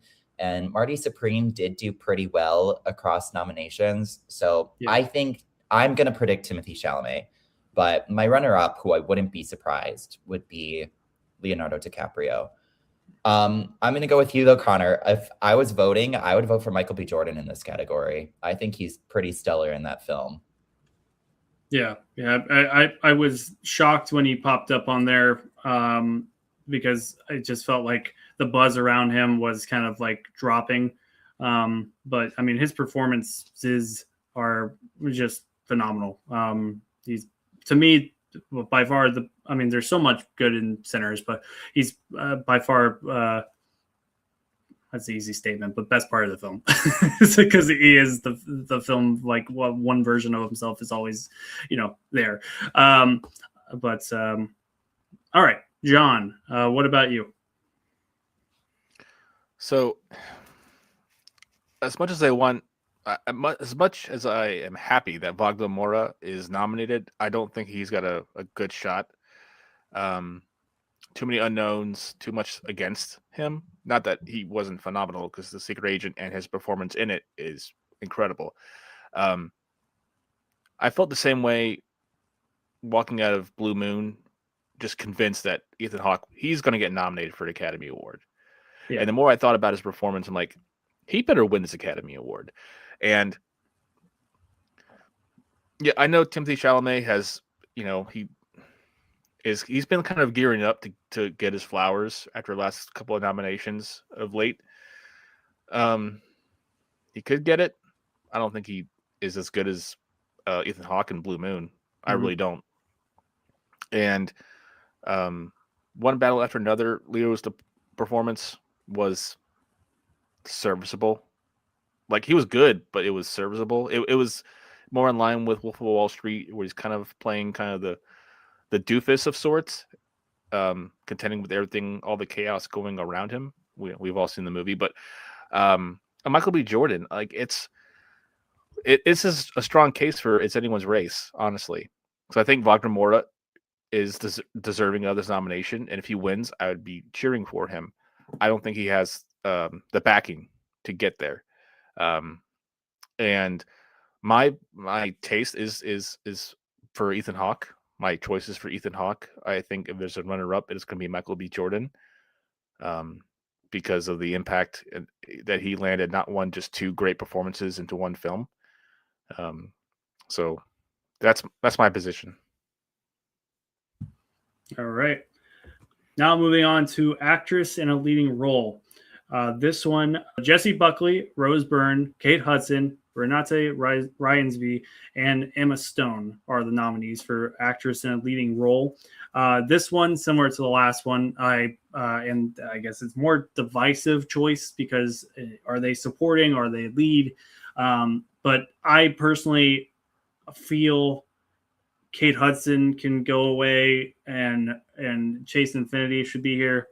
I mean, Chase Infinity, it's I don't remember if this is her first role or if she's just very young. And I think she's done multiple films, but maybe I'm wrong.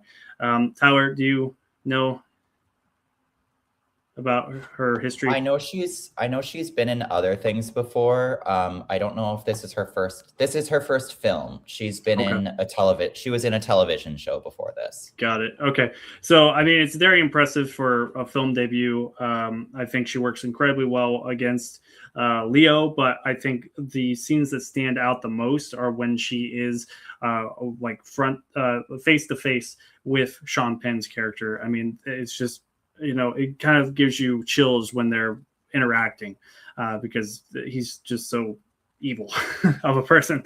But yeah, she deserved to be here. She's not here, so whatever. But I think really it comes down to Jessie Buckley or Rose Byrne. Rose Byrne just got the Golden Globe. But I mean, I think, honest to God, I think the lock-in is Jessie Buckley. But Rose Byrne, I love Rose Byrne. I've always enjoyed everything she's done. But Jessie Buckley, I think, is the clear favorite. So I'm going to go Jessie Buckley. John, what's your opinion? Yeah, I'm right there with you, Connor. This is Jessie Buckley's Oscar to lose. Rose Byrne, I've seen all these films too, and Kate Hudson's nomination, okay. Like, I think Chase Infinity would have been a more appropriate selection, but Kate Hudson got a lot of that last minute momentum, and she was good in that film. I don't know about Oscar worthy good,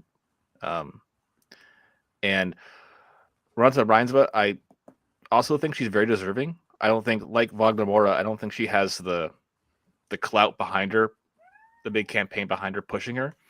And Rose Byrne, that film was hard for me to get through because it was just hard for me to watch. It was very good, and Rose Byrne is very good in it. So, but that kind of put me off the film. That's a very biased take. Emma Stone's kind of like a place filler because she's always good. She's always in wild stuff these days, and good for her. I like that she's taking more challenging roles and breaking the mold of her younger acting catalog. Everything post La La Land's been very, very, very interesting, at least. But yeah, I think Jessie Buckley she's going home the Oscar, in my opinion. Tyler? I agree. I think it's Jessie Buckley that's going to take this home. I'm also going to echo that I think Chase Infinity was snubbed in this category, and I would easily replace Kate Hudson with Chase Infinity. That being said, I have not seen Song Sung Blue, so I might watch it and I might be like, oh no, Kate Hudson was phenomenal and she 100% deserved that nomination. That being said, I'm not a very big fan of Buconia, so I would replace Chase Infinity with Emma Stone. Okay. Yeah. But yeah. as of right now, I would replace Kate Hudson with Chase Infinity. But yeah, Jessie Buckley's taking this. I think Rose Byrne might put up a little bit of a fight just because with that Golden Globes nomination. But we've talked about how Hamnet is in itself a pretty strong contender. And this is the one that it's pretty poised to win. Jessie Buckley has an Oscar nomination. A lot of people in the Academy really, really like her. And I think they all want to see her win. And you know what? I do too. Reflecting back on the actor and supporting role, because I just completely forgot about Jesse Plemons, even though, as you said, you didn't really care for Begonia. But I would replace, honestly, Benicio del Toro with... I just said his name, Jesse Plemons. So yeah, let's keep moving. We are on to director, and then we have one more category. Directing, we have Hamnet, Marty Supreme, One Bow After Another, Sentimental Value, and Sinners. For me, this one is, we kind of covered it earlier in the episode. It's kind of like paying their dues to a filmmaker that has not won an award. I think One Bow After Another is going to win this. I think Paul Thomas Anderson is going to walk away. If not him, I feel very strongly that it's going to be Sinners, Ryan Coogler. Similar, but obviously a much more extended amount of time for Paul Thomas Anderson. John, what about you? Yeah, I think everyone did a great job. Josh Safdie has a knack for making great films that I can never see past one time. But yeah, I think PTA, I think it's this year. I think this is the one that gets him across the line. And for Ryan Coogler, who's my runner-up, I think this film, Sinners, is the benchmark. It's a good dry run for him in the future, where he makes probably a better film after Sinners, because he's just that talented of a filmmaker. So my choice is PTA. All right, Tyler. I gotta agree. I have a hard time seeing anyone other than PTA winning this one. I think once we get to picture, there's a pretty strong runner-up, and I think that Ryan Coogler might surprise and win Best Director. I think a lot of things are going to need to change over the course of the next few weeks in order for that to happen. I think Sinners is going to have to pick up a fair bit of momentum, but I think it's already getting that momentum just with breaking the record of the film with the most Oscar nominations. Yeah. So who knows if that keeps steamrolling into BAFTA nominations, if that keeps steamrolling into SAG wins, if it wins Best Ensemble at SAG, that's huge. And then if it does well at BAFTA, then who knows? Ryan Coogler could take this. I don't see that happening right now. I would see a split between director and picture, with PTA winning director before I see Ryan Coogler taking this award. Okay. All right. Well, we're on to the final award, the one that ends the night of the Oscars. Everybody's waiting for it. And we're going to do it a little bit different. These are 10 nominees. We have Begonia for Best Picture, F1, Frankenstein, Hamnet, Marty Supreme, One Bow After Another, The Secret Agent, Sentimental Value, Sinners, and Train Dreams. So we've talked about all of these films throughout this whole process. So I feel like we don't really need to run down all these films like throughout, but I do kind of want to do like a quick kind of like lineup of what you think, if you were to put these 10 in order from where you think is going to win, where would you put it?